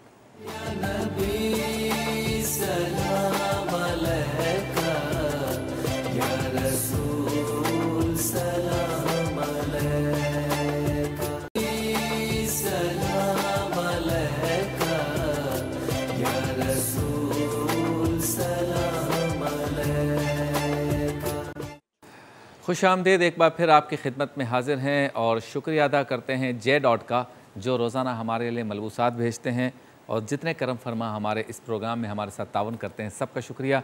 तो J.Dot का शुक्रिया इसलिए कि वो जो मलबूसात भेजते हैं वो मैं ज़ेब-ए-तन करता हूँ, पहनता हूँ। बहुत शुक्रिया आपका। अब हम चलते हैं लाइफ बॉय की जानिब, और लाइफ बॉय का पैगाम है कि बैक्टीरियाज, जर्म्स, जरासीम और इन सारी चीज़ों से, गंदगी वगैरह से निजात पाने के लिए ज़रूरी है कि लाइफ बॉय का हैंड वॉश हम इस्तेमाल करें। और वैसे भी आजकल डॉक्टर्स कोरोना वायरस से, कोविड-19 की वजह से बार बार हमें ये कहते हैं कि बार बार हाथ धोएं, बार बार कहते हैं कि बार बार हाथ धोएं।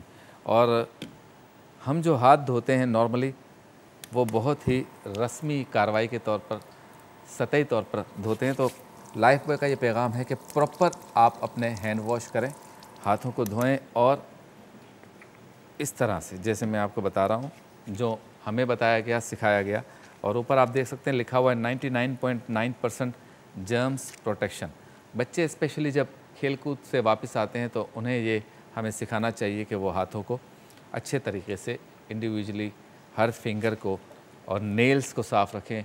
ये बड़ों में भी एक ख़राब आदत है, और आज हमारा मौजू भी सेहत व सफाई है कि नेल्स को साफ़ नहीं रखते। नेल्स को भी साफ़ रखना चाहिए, हथेलियों को साफ़ रखना चाहिए, उंगलियों के दरमियान सफाई रखनी चाहिए।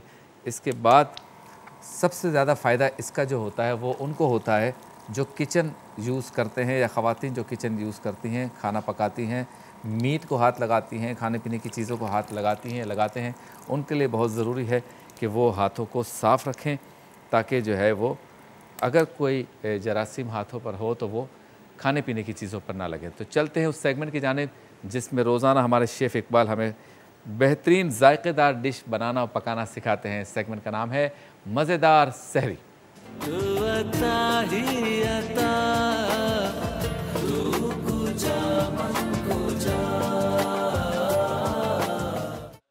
मज़ेदार सहरी में मौजूद हैं शेफ़ इकबाल। कैसे हैं? अस्सलाम वालेकुम। वालेकुम अस्सलाम। कैसी तबीयत है आपकी? बस शबीर भाई ठीक, अल्हम्दुलिल्लाह। अच्छा, लाइफ बॉय का हैंड सैनिटाइजर जेल, बंद कर आग से दूर, आग से दूर। सेहत और सफाई आज हमारा मौजू है और सारी चीज़ें इसी से मुताल्लिक हो रही हैं। क्या बना रहे हैं आज? चिकन बाइट और फ्रूटी कस्टर्ड। जी शबीर भाई, क्रिस्पी चिकन बाइट्स और इसके साथ जैसे कि आपने कहा फ्रूटी कस्टर्ड। जी, स्टार्ट करें। कैसे बनाएंगे? पहले चिकन बाइट। हाँ ये शबीर भाई, ये हाफ केजी लगभग ये कीमा। अच्छा, ये फिश में भी बहुत अच्छे बनते हैं। अच्छा, बहुत अच्छे बनते हैं फिश में, ठीक है। ठीक है ना, तो फिश में भी यकीनन बहुत अच्छे बनते हैं। अच्छा, ये कीमा है या बोटी है या कीमा प्लस बोटी है, क्या है ये? शबीर भाई कीमा है, लेकिन ये मशीन का कीमा नहीं है। अच्छा, हाथ का है, हाथ से चॉप किया हुआ देखिए। ठीक है, और फिश में भी डेफिनेटली बना सकते हैं। क्विकली मैरिनेट करते हैं, जल्दी से सहरी की तैयारी करनी है, अच्छी हेल्दी ज़रूरी है जी। न्यूज़ वन और वसेप पे भी ये नशरियात हमारी गाहे बगाहे आप देख सकते हैं। तो जो देख रहे हैं उनको खुशामदीद, वसेप टीवी और न्यूज़ वन जी। शबीर भाई फिर सबसे पहले ऐड कर लेते हैं नमक, जहाँ से जायके का आगाज़ हुआ। मिर्चियाँ कम या ज़्यादा आज कम कर दें, हालात कुछ बेहतर हो गए। पिसी हुई लाल मिर्च, हाँ, काली मिर्च हो गई 3 से 4 पिंच। अदरक लहसुन पिसा हुआ 1 चम्मच। कीजिए मैरिनेट। ये क्या है? सोया सॉस, ये भी 1 चम्मच। हालात बेहतर है तो 1 चम्मच। हाँ, ये सोया सॉस वैसे होता क्या है? काला काला सोयाबीन से बनता है और इसमें भी नमक की मिकदार होती है। अच्छा, तो इतना रखे कि ये इसका कलर काला किस वजह से होता है? सोयाबीन क्या काला होता है? मुझे पता नहीं है। ये शबीर भाई ये प्रोसेस्ड होता है ना, कंपनियां बनाती हैं तो उनके अपने कुछ मेथड है। और जायका इसका नमकीन, खट्टा और थोड़ा तीखा और सब मिक्स होता है कुछ इस तरह। हाँ, जैसे कहते हैं ना मशरूम का अपना एक जायका नहीं होता, लेकिन चीज़ों में बहुत अच्छा जायका लाता है। तो ये चाइनीज खानों में तो बहुत ज़्यादा इस्तेमाल। हाँ, बहुत ज़्यादा। चलें, अगला क्या है? ये वाइट फ्लावर मैदा 2 टीस्पून। कॉर्नफ्लावर ये भी 2 चम्मच। ऐड करते हैं अंडा मुर्गी का मिलाप होने जा रहा है अंडे से। हाँ, चलें जी। अच्छी बात ये है कि शबीर भाई अंडे के अंदर ओमेगा 3 होता है। अच्छा, ये क्या होता है? दिमाग के सेल को एनहेंस करे। दिमाग? हाँ, दिमाग। जो चीज़ें दिमाग को मजबूत करती हैं उसकी ज़रूरत हमारे हुक्मरानों को है। हाँ, जैसे बादाम पिस्ते हैं, बादाम पिस्ते खाओ, अंडे खाओ। वो तो ज़्यादा यूज़ करते हैं। हाँ, फिर भी डिसीजन ऐसे ही ले रहे हो तो उल्टे सीधे। चलें जी, सही कह रहे हैं। अच्छा शबीर भाई, ऐसे मैरिनेट किया। अच्छा, मेरा हम लोग खाते हैं लेकिन ज़रा लेट खाते हैं, उनके पास कोई शेफ़ इकबाल नहीं है। चलें जी, तो चीज़ें आपने डाली हैं काली मिर्च, नमक, लाल मिर्च और मैदा, कॉर्नफ्लावर, अदरक लहसुन का पेस्ट, अंडा और सोया सॉस। जी माशाल्लाह। अच्छा शबीर भाई, इसे कुछ देर रखिएगा। जो लोग जितने ख़वातीन और मर्द हजरात जो बनाते हैं, पर हमारे पास तो इतना टाइम नहीं है, लेकिन इस वक्त में हमें एंजॉय भी करना है। तो सिंपली इसके आपने करके इस तरह बाइट्स बना लीजिए। अच्छा, 1 चम्मच, दूसरा देखें चम्मच की बहुत अहमियत होती है। चमचे तो भाई एक से एक इस्लामाबाद में कितने देखें आप, एक से एक चमचा, आला नस्ल का, और चमचे मरवा देते हैं। ब्रेक आ गया जी, चमचों ने तो नहीं कहा ब्रेक कर दो। चलें जी, मुलाकात होती है मुख्तसर से वक्फे के बाद।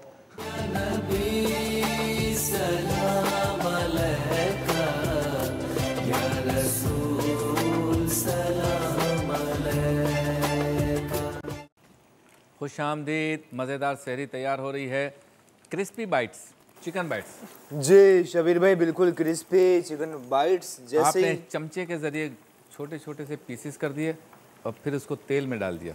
बिल्कुल बिल्कुल इसने जलती पे तेल का काम कर दिया। हाँ बिल्कुल शबीर अब भाई। इसे आप सजा रहे हैं जो हाँ, और आग भी जल रही है। आग भी जल रही है। हाँ मिर्ची भी नॉर्मल है हालात की वजह से। हाँ, मिर्ची भी नॉर्मल है। वाह वाह वाह। ठीक है शबीर भाई, जैसे ये गोल्डन ब्राउन हो इसे निकाल रहे हैं। खुशबू डेफिनेटली इसकी। इसको किसके साथ खाते हैं? किसी भी सॉस के साथ या ग्रीन चटनी, गार्लिक सॉस, तो इस तरह किसी भी साथ चटनी के साथ एंजॉय कर सकते हैं। चलें जी, रोज़ाना हम करते हैं कोई ना कोई काम की बात, तो आज भी करेंगे काम की बात और सेगमेंट का नाम भी है काम की बात। मुझसे 100 लाख तो काफी है इशारा तेरा। अहम बात है और वो है मज़म्मत दुनिया, और इसका ज़िक्र करना इसलिए ज़रूरी था कि ये एक ऐसी आदत है, यानी दुनिया से मोहब्बत करना ऐसी आदत है कि जो दीगर बुराइयों की तरफ ले जाती है, इसलिए बुज़ुर्गों ने मज़म्मत दुनिया की तरफ तवज्जो दिलाई हमारी। अच्छा जी, सरकार दो आलम सल्लल्लाहु अलैहि वसल्लम का इरशाद है, दुनिया उसका घर है जिसका कोई घर ना हो, उसका माल है जिसका कोई माल ना हो, बेवकूफ़ ही इसे जमा करता है, बेइल्म ही इसके लिए झगड़ता है, ना समझ ही इसके लिए दुश्मनी और हसद करता है, और बेयकीन ही इसके हुसूल की कोशिश करता है। सरकार दो आलम सल्लल्लाहु अलैहि वसल्लम का एक और फरमान कि जिसकी सबसे बड़ी तमन्ना हुसूल दुनिया है, अल्लाह ताला के यहाँ इसका कोई हिस्सा नहीं है। अल्लाह ताला ऐसे के दिल पर 4 चीज़ों को मसल्लत कर देता है, दायमी गम, दायमी मशगूलियत, दायमी फ़क्र यानी फ़कीरी, और कभी ना पूरी होने वाली आरजुएँ। एक और फरमान सरकार दो आलम सल्लल्लाहु अलैहि वसल्लम का बहुत ही अहम है, ज़रा जुमले पे गौर कीजिए। इस रिवायत पर सरकार फरमाते हैं कि अल्लाह ताला को अपनी मखलूक में सबसे ज़्यादा नापसंद यही दुनिया है। अल्लाह ने इसे जब से पैदा फरमाया है कभी नज़र रहमत से नहीं देखा। हज़रत ईसा अलैहिस्सलाम का फरमान है कि जिस तरह एक बर्तन में आग और पानी जमा नहीं हो सकते, इस तरह एक दिल में दुनिया और आखिरत की मोहब्बत एक साथ जमा नहीं हो सकती। आज इस बात को, इस रिवायत को या इस मौजू को काम की बात में छेड़ने का या पेश करने का मकसद ये है कि मुझ समेत हम सब किसी ना किसी तरह से, ना चाहते हुए भी, कंट्रोल करते हुए भी, एहतियात करते हुए भी दुनिया की मोहब्बत में गिरफ़्तार हैं। मुझे अच्छी गाड़ी चाहिए, मुझे अच्छा बंगला चाहिए, फिर ये आगे चलकर हसद में भी आ जाता है कि उसके पास है तो मेरे पास क्यों नहीं है। फिर सारा दिन आप उसी के बारे में सोचें, सारा हफ्ता उसी के बारे में सोचें, सारा महीना उसी के बारे में सोचें। एक ऑफिस है तो 2 हो जाएं, एक दुकान है तो 2 हो जाएं, एक बिल्डिंग है तो 4 हो जाएं, एक गाड़ी है तो 2 हो जाएं, 4 हो जाएं, अच्छी स्कूल में बच्चे पढ़े, कपड़े अच्छे हों, पोशाक अच्छी हो, फैशन, सारी चीज़ें ये मल्टीप्लाई होती रहती हैं। इसीलिए बुज़ुर्गों ने कहा कि हसद से भी बचना है, इसी काम में अपने आप को मशगूल करने से भी दूर रहना है। सारा दिन एक ही सोच में पड़े रहना है कि मैं और मेरा माल मल्टीप्लाई होता रहे, रानाइयाँ घूमना है, फिरना है, वो जा रहा है तो मैं भी पूरी दुनिया में जाऊँ, छुट्टियाँ वहाँ गुजारूँ, ऐसी तस्वीरें आएँ, मेरे भी बीवी बच्चे इस तरह से हो, हमारे घर की ख़वातीन भी जब किसी दावत में जाएँ तो ज़ेवरात जो है उनके जिस्म पे इस तरह से नज़र आएँ कि लोग कहें वाह वाह ये किसकी बेगम है, किसकी बेटी है, किसकी बहन है। ये सारे शौक़ हमें दुनिया की तरफ लेके जाते हैं। शाह साहब क्या कहें? बहुत अच्छी बात आपने फरमाई, अल्लाह हमें अमल की तौफीक दे। अभी तहारत की बात चल रही है। सैयदना हुज्जतुल इस्लाम इमाम गज़ाली अलैहि रहमत से जब तहारत के बारे में पूछा गया तो आपने तहारत के साथ तहारत बातनी की बात की और फरमाइए क्या पूरी ज़िंदगी तो हाथ ही धोता रहेगा या दिल पर भी धोने की कोई बात करेगा? तो तहारत को तूने सिर्फ अपने ज़ाहिर की सफाई के लिए रखा है, जबकि उसका मकसद तो बातिन के साथ भी है। और ये जो बात आपने खूबसूरत फरमाई है, ये बातिन की तथहीर इन्हीं हकीकतों पर, हकीकत को कबूल कर लेना, क्योंकि सब बुराइयों की जड़ हुब्बे दुनिया है। हुब्बे दुनिया यानी दुनिया की मोहब्बत क्यों बुराई की जड़ है? क्योंकि इंसान अपने जहन के अंदर इस बात को और इस झूठ को सच जानकर उसको मजबूत कर लेता है कि मैंने हमेशा यहाँ पर रहना है। तो जहाँ बंदा हमेशा रहने की गोया कि सोचता है तो उसको पायदार बनाने की कोशिश करता है, और जहाँ हमेशा रहने का वो सोचता है तो फिर वो हर किस्म के कानून, हर किस्म के आदल और इंसाफ से अपने आप को बरी कर देता है, यानी अपने आप को मुस्तगनी करने की कोशिश करता है, जो सबसे बड़ा झूठ है। आखिरत की याद, मौत की हकीकत, अल्लाह रब्बुल आलमीन जल्ला व अला के हुजूर हाज़िरी की हकीकत कि फ़मन यामल मिस्क़ाल ज़र्रतिन खैरन यरा, जहाँ राई के दाने के बराबर भी नेकी का अजर मिलेगा और जहाँ पर राई के दाने के बराबर भी शरारत का जो है कि वो उस पर सज़ा आपको देनी पड़ेगी। आपके मुंह को बंद कर दिया जाएगा, बदन का हर हिस्सा अपनी बुराई को बयान करेगा कि वो कहाँ पर इस्तेमाल हुआ है। तो लिहाजा आखिरत और अल्लाह से मुलाकात की वो हकीकत है जो बंदे के अंदर ज़ुहद को पैदा करती है। हाँ। और ज़ुहद ये है कि बंदा दुनिया के अंदर रहते हुए अपनी मंजिल, अपनी आखिरत और अपना जो असल मकसद है वहाँ पर दिल लगा कर रखे। सैयदना अबू बकर सिद्दीक़ रज़ी अल्लाह तआला अन्हु की तरफ ये कौल बड़ा मशहूर है जो हज़रत दाता साहब अलैहि रहमत ने भी नकल फरमाया कि कश्ती जो है पानी के ऊपर रहे तो वो साहिल पर पहुंच जाती है, क्या बात? लेकिन पानी उसके अंदर आ जाए तो वो गर्क हो जाती है। अल्लाह। तो दुनिया को अगर यूज़ भी करना है तो उसी तरह जिसका हिसाब अल्लाह रब्बुल आलमीन जल्ला वाला की बारगाह में देना है। मन आरफ नफ्सहु फ़क़द आरफ रब्बहु, यानी जिसने खुद को जाना उसने रब को जाना। क्या मतलब? जिसने खुद को फना होने वाला जाना उसने अपने रब को बाकी रहने वाला जाना।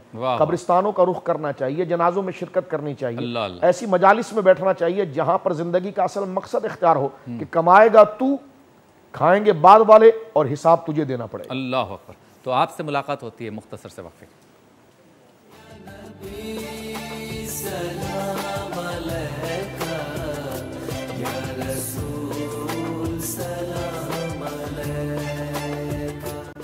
खुश आमदीद, एक बार फिर आपकी खिदमत में हाजिर हैं। आलिम टाइम भी चल रहा है, काम की बात हो गई, मज़ेदार सहरी साथ साथ बन रही है। अब बनेगी फ्रूटी कस्टर्ड। जी बिल्कुल। बादाम पिस्ते, हाँ, और ये दो मुख्तलिफ रंग बिरंगी जेलियाँ, जेलियाँ कहेंगे, जेलियाँ, हाँ, jelly, jellies, jelly, jelly, green jelly and red jelly. हाँ। चलेंगे, क्या करेंगे? दूध गर्म हो रहा है। बिल्कुल जी, ताज़ा दूध, और दूध भी अच्छी क्वालिटी का होना बहुत ज़रूरी है। हाँ। केक भी है? केक, हाँ, प्लेन केक। अच्छा। फ्रूट्स भी ऐड करने हैं जिसमें एप्पल, बनाना, चीकू। फ्रूट बहुत महंगे हो गए मुफ्ती साहब, ये क्या चक्कर है? हमारे लोग रमज़ान में फ्रूट महंगे कर देते हैं। साजिश है ये चक्कर नहीं, ये बहुत बड़ा अलमिया है हमारा कि हमें माह रमज़ान में उम्मत मुस्लिमा को फैसिलिटेट करना चाहिए। लेकिन हमारे यहाँ माह रमज़ान जो है वो ज़ख़ीरा अंदोज़ी के एतबार से और गिरा फ़रोशी के एतबार से महीना समझा जाता है, उरूज पे होती है। और इसमें मतलब जो बेचने वाले हैं उनका तो कसूर है, थोड़ा सा कसूर जो है वो ख़रीदने वालों का भी। हाँ। अगर थोड़ी सी तकरार करें कि जी यही चीज़ जो है वो कल इतने की मिल रही थी, आप इतने, और ये अपने लिए ना करें, वो बेचारा जो गरीब आएगा जिसके लिए 100 रुपये अहम है, जिसके लिए नहीं है वो तो 200 रुपये भी महंगी ले लेता है, लेकिन वो जो बाद में गरीब आएगा नुकसान उसको होगा। तो अगर वो भी अपना किरदार अदा करें और अपनी निगाह जो है वो आखिरत पर रखें कि हम जो है वो उम्मत मुस्लिमा को आसानियाँ फराहम कर रहे हैं, तो अल्लाह ताला उस पर अजर अता फरमाएगा। क्या बात है। चले जी, दूध गर्म हो रहा है, साथ इसमें चीनी जाएगी। चीनी, चीनी, हाँ, चले। तो चीनी बहुत ज़रूरी है। चीनी बहुत ज़रूरी है। चीनी से मसाइल भी पैदा हो रहे हैं। हाँ, बस बात चीनी से झगड़े भी हो रहे हैं। बात तो सच है, लेकिन चीनी के लिए लाइनें भी लगी हैं। 65 रुपये की चीनी किलो मिल रही है पंजाब में। हो सस्ती है वैसे, लेकिन मिलेगी सिर्फ 2 किलो। क्या बात। अच्छा, हर चीज़ 2 है। 2 किलो चीनी मिलेगी। आपके साथ एक और बंदा होना चाहिए ताकि 2 हो जाएं, क्योंकि 2 घंटे आपने खड़े रहना है। फिर कुर्सी मिलेगी, 2 घंटे बाद उस पर 2 घंटे बैठना है। फिर जब सब कुछ हो जाएगा तो 2 आदमी आएंगे, एक चीनी देगा, दूसरा आपके अंगूठे पे निशान लगाएगा। 1 हफ्ते तक वापस नहीं आना। सब 2 नंबर हो रहा है। आइए, ना करो यार, बस कर दो भाई। हाँ, 1 लीटर दूध में चीनी ऐड की, हाँ, इंतजार करना है, ब्रिंग इट टू बॉइल। ठीक है, ठीक है ना। अच्छा, अलहदा से शबीर भाई, इसमें the best way to make custard ये कि सिंपली आपने दूध में कॉर्नफ्लावर ऐड किया तो ये कस्टर्ड तैयार हो जाता है। अच्छा अच्छा। ज़रूरी नहीं कोई कस्टर्ड पाउडर हो, है ना। फिर इसमें जो भी फ्रूट्स ऐड करना चाहें कर सकते हैं आप। तो अलहदा से बाउल के अंदर ये कॉर्नफ्लावर, इसमें पानी डिज़ोल्व करके और इसे थिक करना है और बाकी प्रोसेस चले। करते हैं। पिज़्ज़ा पॉइंट का पैगाम है, रमज़ानुल मुबारक में आप ऑनलाइन ऑर्डर कीजिए, 55% डिस्काउंट है, 55% डिस्काउंट। और ये मेरे हाथ में वाउचर्स हैं मेरे मेहमानाने गिरामी के लिए, और बहुत कुछ है इसमें। बहुत शुक्रिया पिज़्ज़ा पॉइंट का कि आप हमारे लिए वाउचर देते हैं। शाह साहब, फिर आते हैं सफाई पर। हमारा शहर कराची, उरूसुल बलाद, रोशनियों का शहर। एक अरसा पहले की हम ब्लैक एंड वाइट तस्वीरें देखते हैं तो साफ़, लाहौर की तस्वीरें देखते हैं साफ़, मुल्तान की तस्वीरें देखते हैं साफ़, तरक्की हुई बाकी चीज़ों में, लेकिन गंदगी में हम पीछे चले गए, यानी सफाई में पीछे चले गए, गंदगी में आगे चले गए। तो अब जो तस्वीर है वो कलर वाली तो है, यानी कलरफुल तो है, रंगीन तस्वीर है। ब्लैक एंड वाइट तस्वीर अच्छी थी, कलर तस्वीर ख़राब हो गई। क्या किया जाए? सवाल का जवाब ब्रेक के बाद।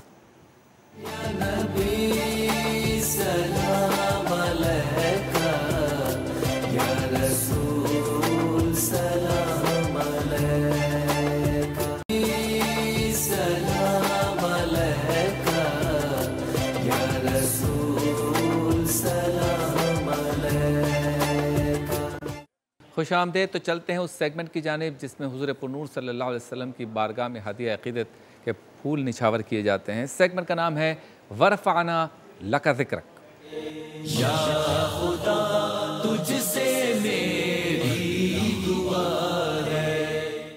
कलाम भी सुनेंगे, कलाम की तशरीह भी होगी, साथ साथ मीठा बन रहा है, स्वीट डिश बन रही है, तो उसको भी देखते जाइए। कलाम भी साथ साथ होगा, इंशाल्लाह तशरीह भी होगी। साजिद कादरी पाकिस्तान के बैनुल अक़वामी शरत याफ्ता सनाख़ा, बहुत खूबसूरत अंदाज में पढ़ते हैं, पुरजोश सनाख़ा। साजिद भाई बहुत शुक्रिया, आप तशरीफ़ लाए। कौन सा कलाम सुना रहे हैं? सुभान अल्लाह, माशाअल्लाह।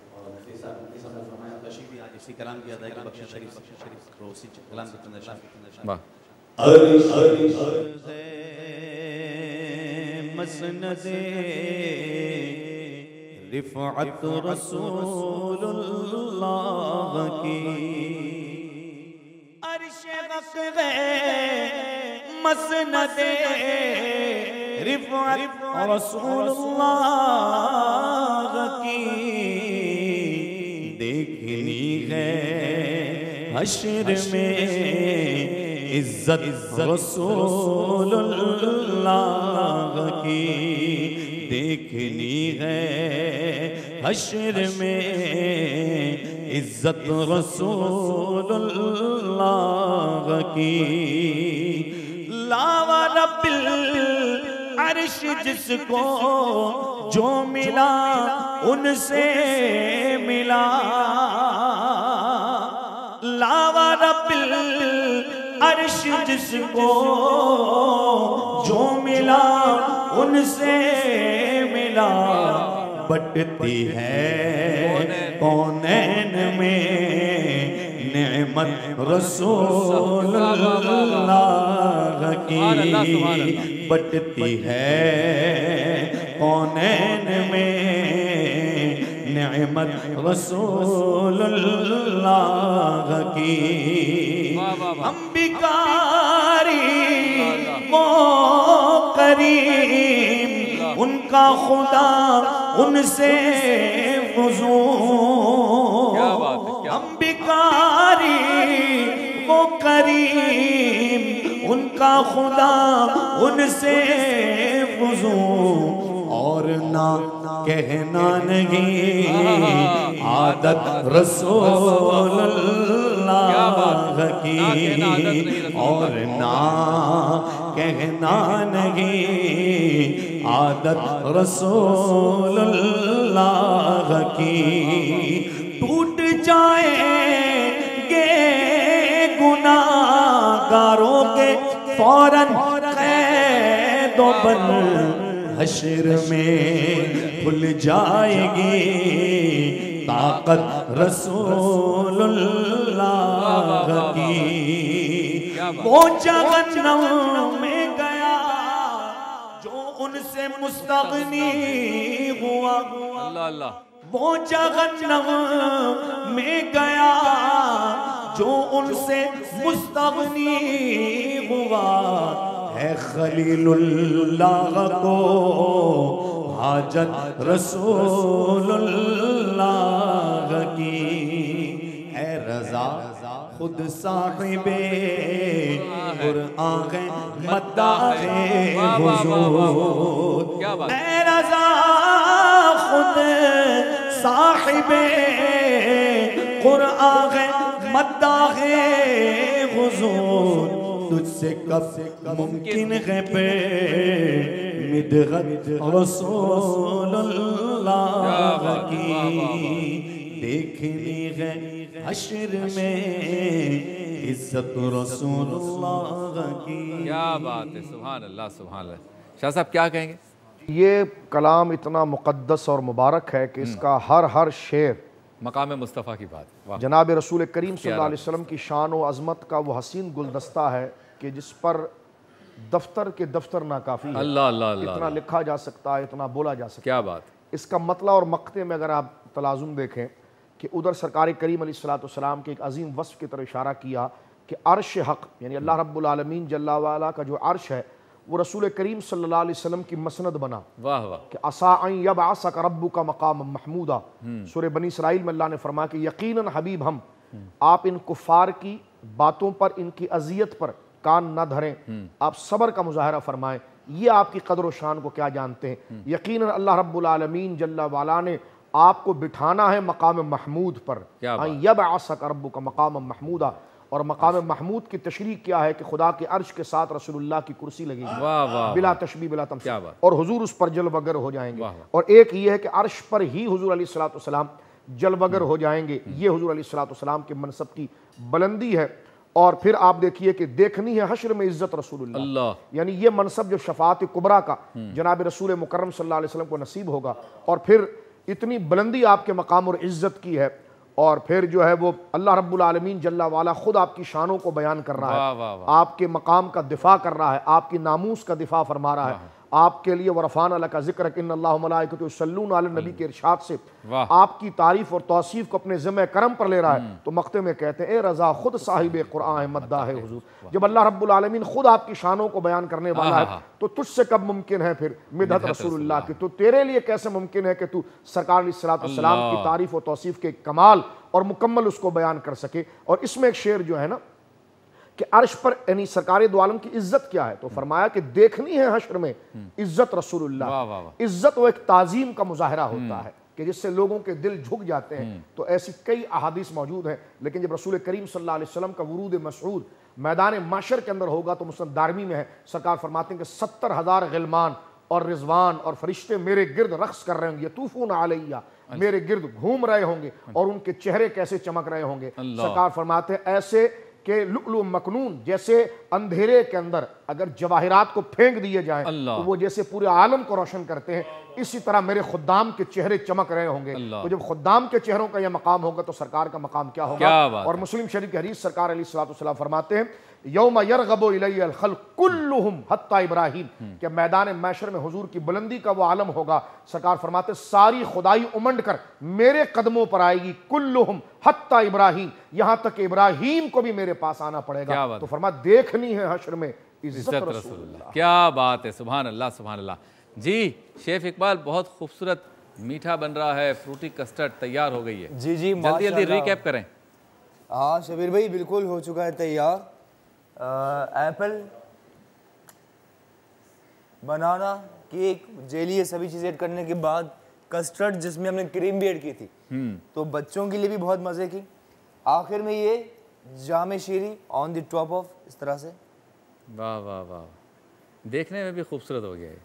हाँ, और शबीर भाई सेहत के लिए बहुत अच्छा है। हाँ, आई थिंक सहरी में 1 गिलास ले लें तो थ्रू आउट द डे आपको बहुत ज़्यादा हेल्पफुल रहेगा। और साथ ही खजूर को जो एनर्जी बूस्टर कहते हैं, हाँ, एक आध खजूर भी ऐड कर लें तो बहुत ज़्यादा बेहतर हो सकता है। बादाम पिस्ते ज़रूर डालना, दिमाग तेज होता है। अच्छा हो आपने याद दिला दिया। देखें आप ऑन द टॉप ये बादाम पिस्ते। ये बादाम पिस्तों के साथ हम चलते हैं ब्रेक की जाने।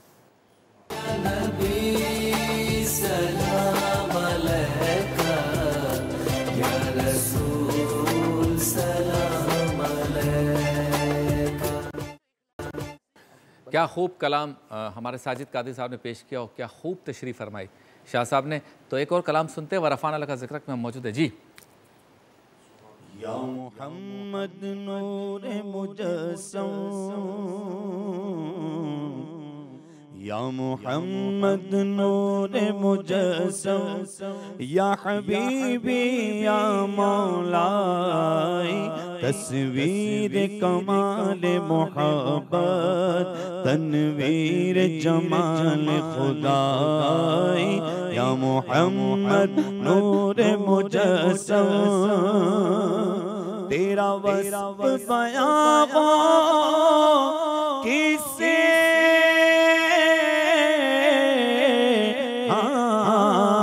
तेरा वस्फ़ बयां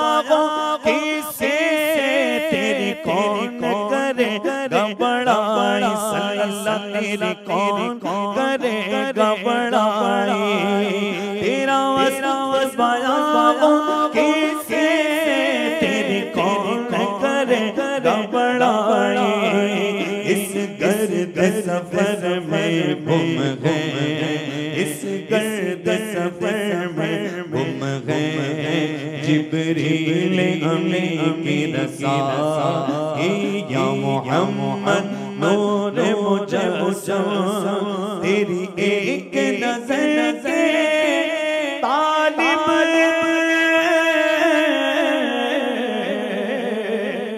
तेरी एक नजर के तालिब तेरे एक सुखन पे बस तेरे एक सुखन पे ये सब तेरे दीवाने ये सब तेरे दीवाने ये सब तेरे शहंशाह या मोहम्मद नूर मुजस्सम तू रही तेरी एक नजर के तालिब तेरे एक सुखन पे कुर्बान सल्लल्लाहु तेरे एक सुखन पे कुर्बान ये सब तेरे दीवाने ये सब तेरे दीवाने ये सब तेरे शहंशाह या मोहम्मद नूर मुजस्सम ये रंग बहारे गुलशन ये गुल और गुल का जोबन ये गुल और गुल का जोबन तेरे नूर कदम का धोवन तेरे नूर कदम का धोवन इस धोवन की रानाई या मोहम्मद नूर मुजस्सम तू रईसे रोज शफाअत तू अमीर लुत्फ इनायत सल्लल्लाहु अमीर लुत्फ इनायत अल्लाह है अदीब को तुझसे निस्बत है अदीब को तुझसे निस्बत ये गुलाम है तू आका या मोहम्मद नूरे मुजस्सम सुभान अल्लाह सुभान। जी शाह साहब क्या कहेंगे इस कलाम के बारे में? सुभान अल्लाह, ये तो बड़ा मोतबर और बहुत मुस्तनद कलाम है। जनाब सैयद आलम सल्लल्लाहु अलैहि वसल्लम के मर्तबा और मकाम को हुजूर क़िबला सैयद अदीब रायपुरी रहमतुल्लाहि ताला अलैह ने कुरान और सुन्नत के और आसार सहाबा और हुजूर सैयद आलम सल्लल्लाहु अलैहि वसल्लम के मकाम जो ज़िक्र है उसको कितने खूबसूरत अंदाज में आपने ज़िक्र फरमाया। यानी अल्लाह नूर उस्समावात वल अर्द, अल्लाह रब्बुल आलमीन ज़मीन व आसमान को मुनव्वर करने वाला है और अल्लाह रब्बुल आलमीन के नूर कामिल का सबसे बड़ा मजहर वो तनवीर और वो किरण जो है वो जनाब रिसालत इमाम सल्लल्लाहु अलैहि वसल्लम की ज़ात गिरामी है। और तेरा वस्फ़ हो बयां किससे तेरी कौन करेगा बड़ाई कि या रसूलल्लाह अल्लाह रब्बुल आलमीन जल्ला वाला ने जो आपको मकाम अता फरमाया और आपका नाम मुबारक ही मोहम्मद है सल्लल्लाहु अलैहि वसल्लम जिसकी तारीफ़ व तौसीफ़ कसरत के साथ की जाती है। अल्लाह रब्बुल आलमीन आप पर दुरूद पढ़ता है और अल्लाह रब्बुल आलमीन जल्ला वाला आप पर सलाम भेजता है। तो आपके मकाम व मर्तबे को कौन बयान कर सकता है? वरफ़ाना लका ज़िक्र, रब खुद आपके ज़िक्र के अंदर मुबालगा और ज़्यादती फरमाता है। तो ये तो आपका मर्तबा और मकाम ये है और मनसब ये है कि अल्लाह ने जो आपको शान और बुजुर्गी अता फरमाई, आपके सदक़े इस कायनात को तख्लीक़ किया। मेराज की वो रात है कि जिब्रील अमीन जैसी परवाज़ करने वाले अजीम सैयदुल मलाइका सिदरा पर रुक जाते हैं और सरकार अलैहिस्सलाम वहाँ पर पहुँच जाते हैं।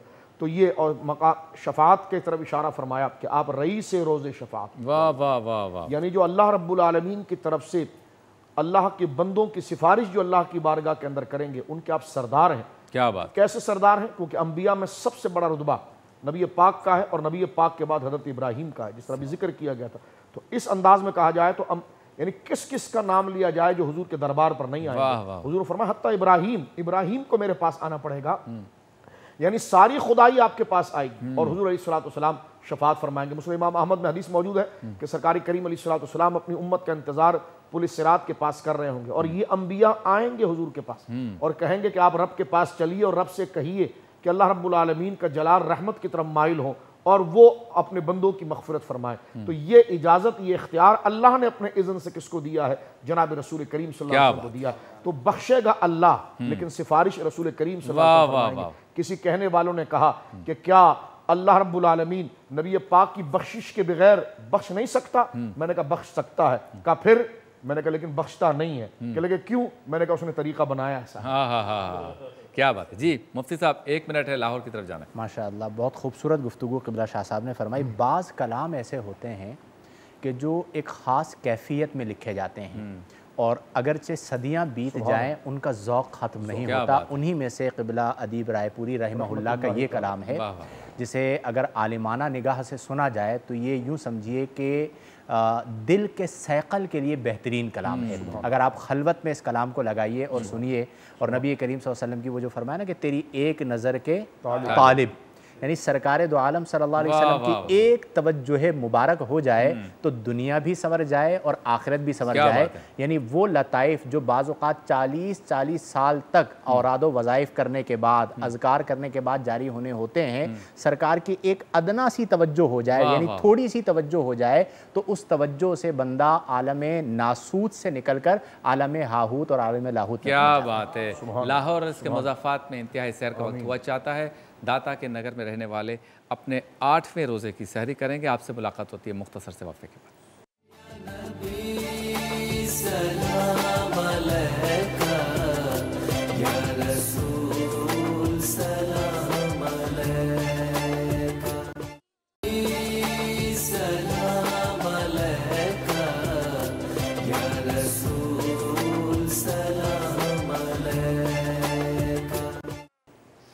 खुशामदेद अहलियान कराची बशमुल हम यहाँ पर सहरी कर रहे हैं और चलते हैं उस सेगमेंट की जानिब जिसमें इमाम अहमद रज़ा ख़ान फ़ाज़िल बरेलवी के मजमूए नाज से मुतालिक यानी हदायक़ बख्शिश में जो कलाम मौजूद हैं उसमें से एक कलाम या अशआर की तशरीफ़ फरमाते हैं हमारे मुफ्ती मोहम्मद इसाक मदनी साहब।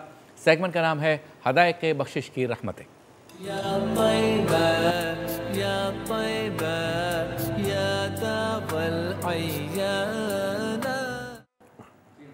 बिस्मिल्लाहिर्रहमानिर्रहीम। अल्लाहु रब्बु मुहम्मदिन सल्लल्लाहु अलैहि वसल्लम नहनु इबादु मुहम्मदिन सल्लल्लाहु अलैहि वसल्लम। आज आला हज़रत मौलाना शाह अहमद रज़ा ख़ान फ़ाज़िल बरेलवी रहमतुल्लाहि तआला अलैह का जो कलाम हमारे पेश नज़र है, वो कलाम यहाँ अभी पढ़ा भी गया था और उसी के चंद मुंतखब अशार आपकी खिदमत में तशरीह के साथ पेश किए जाएंगे। मतला है, अर्श हक़ है मसनद रिफ़ात रसूलुल्लाह की, देखनी है हश्र में इज़्ज़त रसूलुल्लाह की। आला हज़रत रहमतुल्लाहि तआला अलैह का मिजाज ये रहा कि हमेशा हुज़ूर सल्लल्लाहु तआला अलैहि वसल्लम के मौजज़ात, नबी मुकर्रम अलैहिस्सलातु वस्सलाम के हुस्न और हुज़ूर सल्लल्लाहु तआला अलैहि वसल्लम के कमालात और हुज़ूर को जो अल्लाह तबारक व तआला ने मकाम व मर्तबा अता फरमाया उसे अपने कलाम के अंदर जमा फरमाते हैं और मुख्तलिफ़ आयात कुरानिया और अहादीस मुबारका को अशार की सूरत में आप जमा फरमा देते हैं, यानी उनका मफ़हूम। तो यहाँ देखिए कि अर्श हक़ है मसनद रिफ़ात रसूलुल्लाह की, यानी हुज़ूर सल्लल्लाहु तआला अलैहि वसल्लम का जो मकाम व मर्तबा अल्लाह ताला की बारगाह में है वो दुनिया में तो लोगों को नज़र आता ही है, लेकिन जो ख़ास मकाम अल्लाह तबारक व तआला मैदान महशर में अपने महबूब सल्लल्लाहु तआला अलैहि वसल्लम को अता फरमाएगा तो फिर किसी को कोई शक व शुबा बाकी नहीं रहेगा, क्योंकि जब हुज़ूर सल्लल्लाहु तआला अलैहि वसल्लम उस मसनद रिफ़ात पे तशरीफ़ फरमा होंगे जो अर्श हक़ है अल्लाह तबारक व तआला का अर्श, उस पर जो अल्लाह तबारक व तआला महबूब के लिए मसनद का इंतखाब फरमाया, जब उस मसनद पे मेरे आका अलैहिस्सलातु वस्सलाम जलवागर होंगे तो कहा कि जब सारी मखलूक वहाँ जमा होगी तो फिर क्या माजरा होगा कि हशर का माना ही होता है जमा करना। महशर यानी सब जमा हो जाएंगे, अव्वलीन व आखिरीन, और सब जमा होकर अल्लाह तबारक व तआला के महबूब का मकाम और मर्तबा देखेंगे। देखनी है हशर में इज़्ज़त रसूलुल्लाह की। दूसरी बात, आला हज़रत रहमतुल्लाहि तआला अलैह अगले शेर के अंदर इरशाद फरमाते हैं कि जब बंदा मोमिन अपनी कब्र में जाता है और अल्लाह तबारक व तआला ने जब उसे ईमान की सलामती के साथ कब्र में भेजा और बंदा कब्र में जाता है तो कब्र के सवालात के जवाब जब दे देता है तो तीसरे सवाल पर हुज़ूर सल्लल्लाहु तआला अलैहि वसल्लम का जलवा दिखाया जाता है। तो कहते हैं कि जब हुज़ूर का जलवा मेरी कब्र के अंदर मौजूद होगा तो फिर तो क़यामत तक अल्लाह तबारक व तआला मेरी कब्र को ऐसा रोशन और मुनव्वर फरमा देगा कि कब्र में लहराएंगे ता हश्र चश्मे नूर के, कब्र में लहराएंगे ता हश्र चश्मे नूर के, जलवा फरमा होगी जब तलात रसूलुल्लाह की। इसी तरह आगे फरमाते हैं कि सूरज उल्टे पाँव पलटे चांद इशारे से हो चाक। ये हुजूर के दो मौजज़ात का जिक्र किया कि सूरज डूबा हुआ सूरज हुजूर ने पलटा दिया और चांद को दो टुकड़े कर दिया। हुजूर सल्लल्लाहु तआला अलैहि वसल्लम की ताकत का बयान करते हुए फरमाते हैं, उन लोगों की तरफ हल्का सा तंज करते हैं कि जो हुजूर के इन मौजज़ात का इनकार करते हैं। फरमाते हैं कि सूरज उल्टे पाँव पलटे चांद इशारे से हो चाक, अंधे मुनकिर देख ले कुदरत रसूलुल्लाह की। अल्लाह ने अपने महबूब को ये मकाम अता फरमाया कि चांद पर भी उनकी हुकूमत है, सूरज पर भी अल्लाह तबारक व तआला महबूब को हुकूमत अता फरमाई है। आगे अर्ज़ करते हैं कि खाक होकर इश्क में आराम से सोना मिला। यानी जब बंदा इश्क के अंदर घायल हो जाता है और अपने आप को मिटा देता है, खाक कर देता है, तभी उसे कोई मकाम व मर्तबा मिलता है। और मोमिन के लिए सबसे बड़ी मोहब्बत, सबसे बड़ा इश्क अल्लाह के महबूब सल्लल्लाहु तआला अलैहि वसल्लम का है। जब उस इश्क में अपने आप को फ़ना कर दिया, खाक कर दिया, तो क्या हो गया? जब कब्र में पहुंचा तो इश्क की बरकत से आराम उसे कब्र में नसीब हो गया, आखिरत में आराम नसीब हो गया। कहते हैं कि खाक होकर इश्क में आराम से सोना मिला, जान की इक्सीर है उल्फत रसूलुल्लाह की। और फिर मख्ता आला हज़रत रहमतुल्लाहि ताला अलैह ने उसी जानिब इशारा किया कि जब इतने फ़ज़ाइल हैं, इतने मनाक़िब हैं, अल्लाह ताला महबूब में, अल्लाह ताला कुरान पाक में अपने महबूब की तारीफ़ और तौसीफ़ बयान फरमा रहा है, फिर अपने आप को मुखातिब करते हैं, ए रज़ा खुद साहिब कुरान है मद्दा है हुजूर, ए रज़ा खुद साहिब कुरान है मद्दा है हुजूर, तुझसे कब मुमकिन है फिर मिदहत रसूलुल्लाह की। लिहाजा हम भी अपने दिल में हुजूर की मोहब्बत को पैदा करें और जो इश्क का ये मामला है, आला हज़रत रहमतुल्लाहि ताला के कलाम पढ़ें सुने तो इंशाअल्लाह हुजूर के इश्क में बहुत ज़्यादा इजाफ़ा होगा। अल्लाह ताला हमें अमल की तौफ़ीक़ अता फ़रमाए। आमीन व आखिरु दावाना अनिल हम्दुलिल्लाहि रब्बिल आलमीन। आपसे मुलाकात होती है रूहानी गुलदस्ता में मुख्तसर से वक्फ़े के बाद।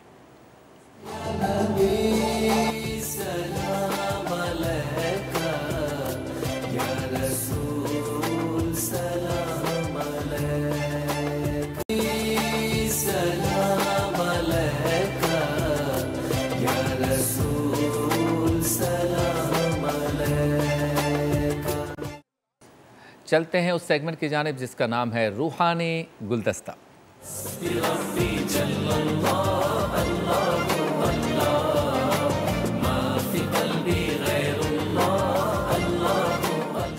रूहानी गुलदस्ता में हमारे साथ रोज़ाना मौजूद होते हैं हज़रत अल्लामा मुफ्ती मोहम्मद शाहिद मदनी साहब, लेकिन इस सेगमेंट का आगाज़ करते हैं सैयद हसन अली क़ादरी के कलाम से। जी। मदीने काफ़िले जाते हैं, मैं भी आऊँगा। मदीने काफ़िले जाते हैं, मैं भी आऊँगा। हुज़ूर नहीं आते हैं, मैं भी आऊँगा। हुज़ूर कितने ही आते हैं, मैं भी आऊँगा।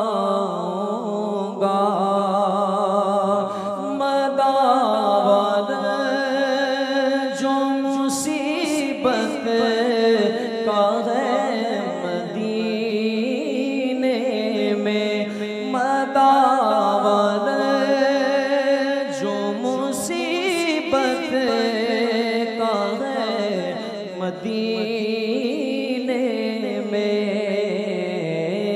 मुझे भी लोग सताते हैं, मैं भी आऊँगा। मुझे भी लोग सताते हैं, मैं भी आऊँगा। गुलाम आपके जितने गरीब हो फिर भी गुलाम आपके जितने गरीब हो फिर भी गुलाम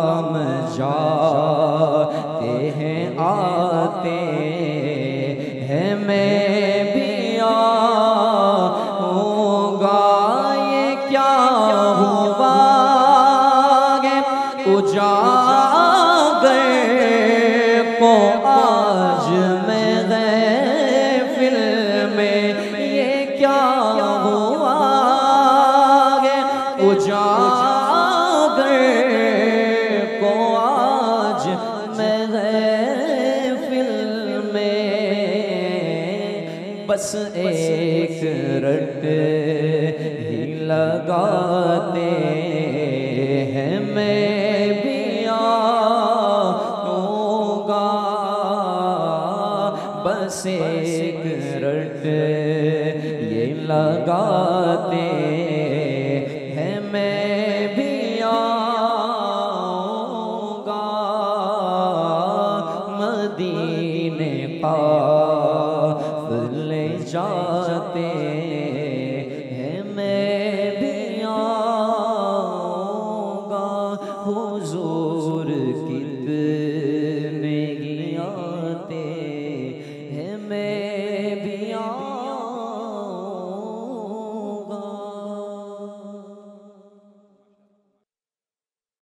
खुश आमदीद, रूहानी गुलदस्ता में हम मौजूद हैं। अच्छा मुफ्ती साहब, निगाहों की हिफाजत या नज़र की हिफाजत या आँखों की हिफाजत, इससे क्या मुराद है रूहानियत की दुनिया में? बिस्मिल्लाहिर्रहमानिर्रहीम। देखें, सूफिया के पास जब कोई सालिक तरबियत के लिए आता था तो उसे निगाह की हिफाजत के हवाले से उसकी बहुत ज़्यादा तरबियत की जाती थी। और उसकी वजह यह है कि हमारे पूरे जिस्म में जो सबसे अहम मकाम है वो दिल है, क्योंकि फ़साद भी उसी में आता है और इस्लाह भी दिल की होती है। अच्छा। और आँख को सूफिया दिल का दरवाज़ा करार देते हैं कि अल-आइनु बाबुल क़ल्ब, कि जो आँख है वो दिल का दरवाज़ा है। सही। तो अब दिल में जो भी आएगा वो किसके ज़रिए आएगा? आँख के ज़रिए आएगा। तो वो दरवाज़े को ही बंद करवा देते थे कि तुम्हारी नज़र किसी गैर महरम पर ना पड़े। कुरान करीम फ़ुरक़ान हमीद में अल्लाह तबारक व तआला ने फरमाया, कुल लिल मुमिनीना, ईमान वाले मर्दों से फरमा दीजिए, यग़ुद्दू मिन अबसारिहिम, कि वो अपनी नज़रों को कुछ नीची रखें, वक़ुल लिल मुमिनाति यग़ुद्दुन मिन अबसारिहिन्ना, और ईमान वाली औरतों से फरमा दीजिए कि वो भी अपनी नज़रों को कुछ नीची रखें। इन दोनों अहकाम के बाद अल्लाह तबारक व तआला ने फरमाया कि यहफ़ज़ू फ़ुरूजहुम, वो अपनी शर्मगाहों की हिफाजत करें और औरतें अपनी शर्मगाहों की हिफाजत करें। इसका मतलब क्या हुआ कि जो पहला बर्बाद होने का स्टेप होता है वो आँख होती है, सीढ़ी पहली। आज के दौर में भी अगर आप देखें तो बदनिगाही कितनी आम है। अक्सर हमारी जो न्यू जनरेशन है वो ज़ौक़ इबादत, शौक़ इबादत से क्यों दूर है कि आँख के ज़रिए दिल में फ़साद आ रहा है। जब तक हम अपनी आँख को ठीक नहीं करेंगे, जब तक हम अपनी आँख की हिफाजत नहीं करेंगे, मिसाल के तौर पर मोबाइल आजकल हर बंदा इस्तेमाल करता है, तो हमें इस बात का इदराक होना चाहिए कि इसमें जो मोबाइल हम देख रहे हैं इसके ज़रिए हमारी आँख के ज़रिए दिल में क्या जा रहा है। बाज़ औक़ात ज़ौक़ रमज़ान नहीं मिल रहा होता क्योंकि आँख के ज़रिए दिल में फ़साद जा रहा होता है। इसीलिए हमारे अकाबिरीन असलाफ़ जो थे वो गैर महरमा औरतों के हवाले से नज़रों की बड़ी हिफाजत किया करते थे। एक बुज़ुर्ग के बारे में मैं पढ़ रहा था, उन्होंने कहा कि मुझे ये पसंद है कि मैं नाबीना हूँ, यानी मुझे बीना होना पसंद नहीं, नाबीना होना पसंद है कि एक बार जवानी में मेरी नज़र गैर महरमा पर पड़ गई थी। तो उसकी नदामत की वजह से उन्होंने ये जुमला इरशाद फरमाया। इसी तरह हज़रत लुक़मान हकीम रज़ियल्लाहु अन्हु के बारे में मैं पढ़ रहा था, उन्होंने अपने बेटे को नसीहत की, कहा बेटे सांप के पीछे चले जाना, शेर के पीछे चले जाना, गैर महरमा औरत के पीछे कभी मत जाना। अल्लाह। उसकी वजह क्या है कि वो सल्ब ईमान का सबब भी बनती है। जैसा कि कुरान में बलअम बिन बाऊर का वाक़या मौजूद है, जैसे कुरान में अल्लाह ने फरमाया फमसलुहु कमसलिल कल्ब, उसकी मिसाल कुत्ते की मिसाल है। और दूसरे मकाम पर फरमाया वत्तबा हवाहु, उसने अपनी ख्वाहिश की इत्तिबा की, फमसलुहु कमसलिल कल्ब, तो उसकी मिसाल कुत्ते की है। यानी वो इस आला मकाम पर था कि मुस्तजाबुद दावात था, लेकिन एक औरत की मोहब्बत ने उसे मरदूद कर दिया और उसकी मिसाल अल्लाह ने कुत्ते की मिसाल के साथ बयान फरमाई। और उसमें सबब क्या बना? गैर महरमा की तरफ इख्तिलात। तो आज की जनरेशन के लिए पैगाम ये है कि अपनी नज़रों की हिफाजत करें, ज़ाहिरी हुस्न के पीछे ना जाएं।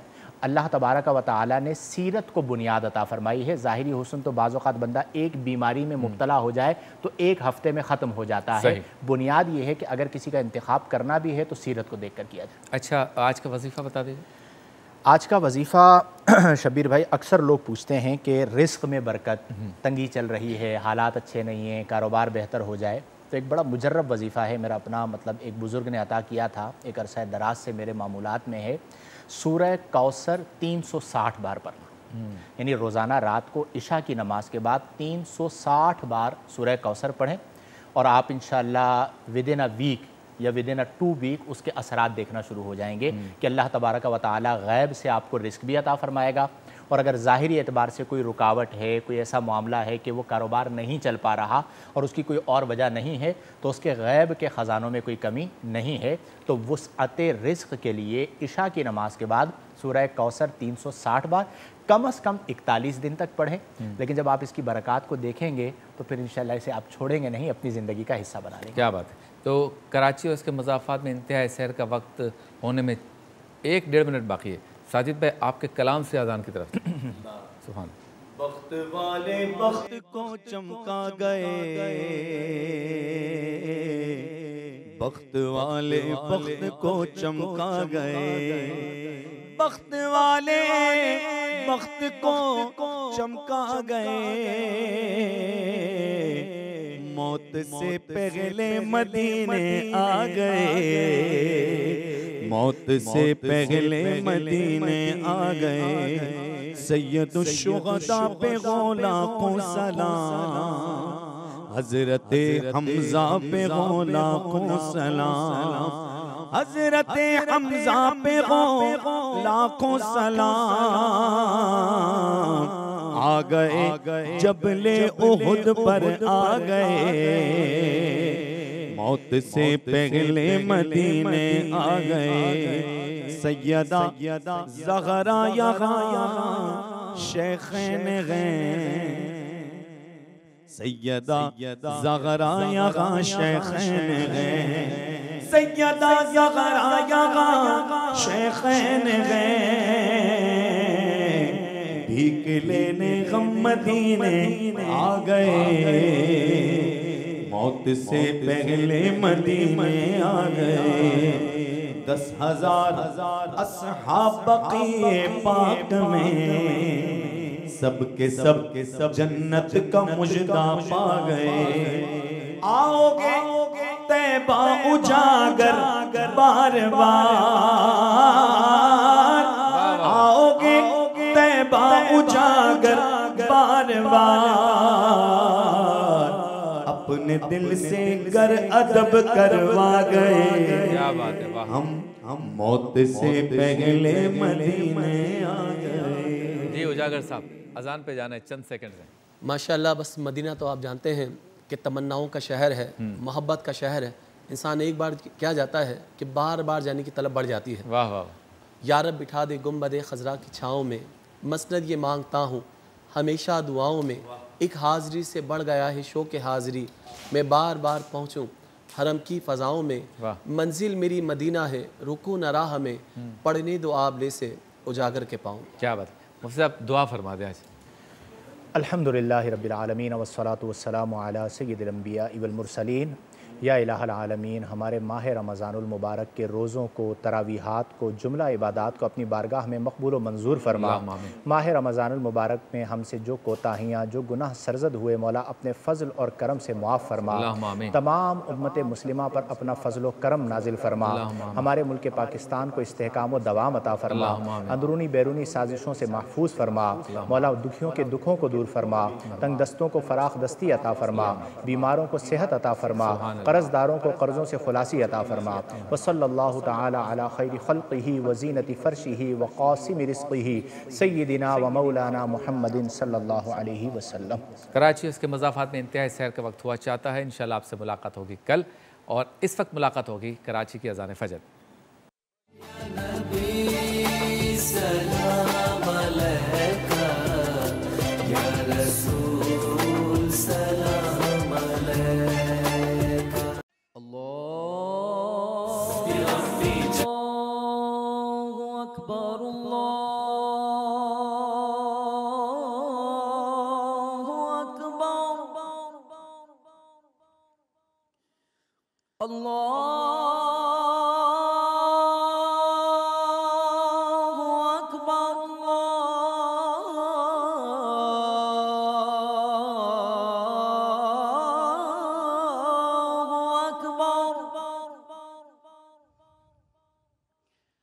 अशहदु अन ला इलाहा इल्लल्लाह,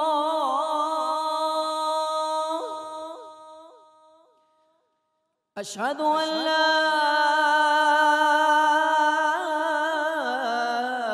इलाहा इल्लल्लाह।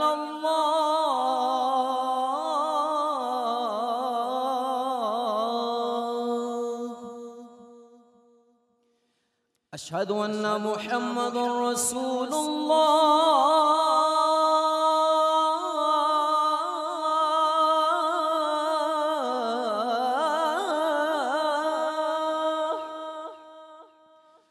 अशहदु अन्ना मुहम्मदुर रसूलुल्लाह।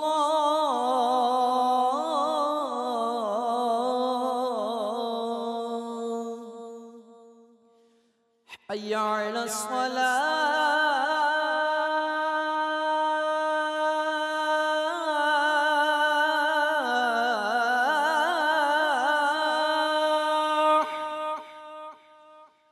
हय्या अलस सलाह।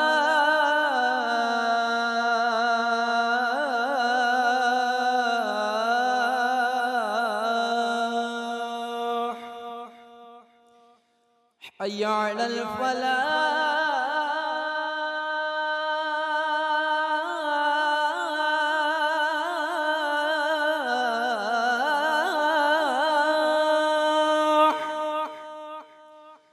हय्या अलल फलाह।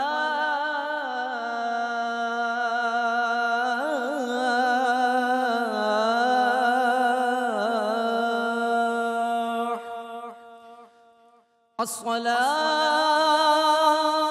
खैरुम मिनन नौम। अस्सलातु खैरुम मिनन नौम। अल्लाहु अकबर, अल्लाहु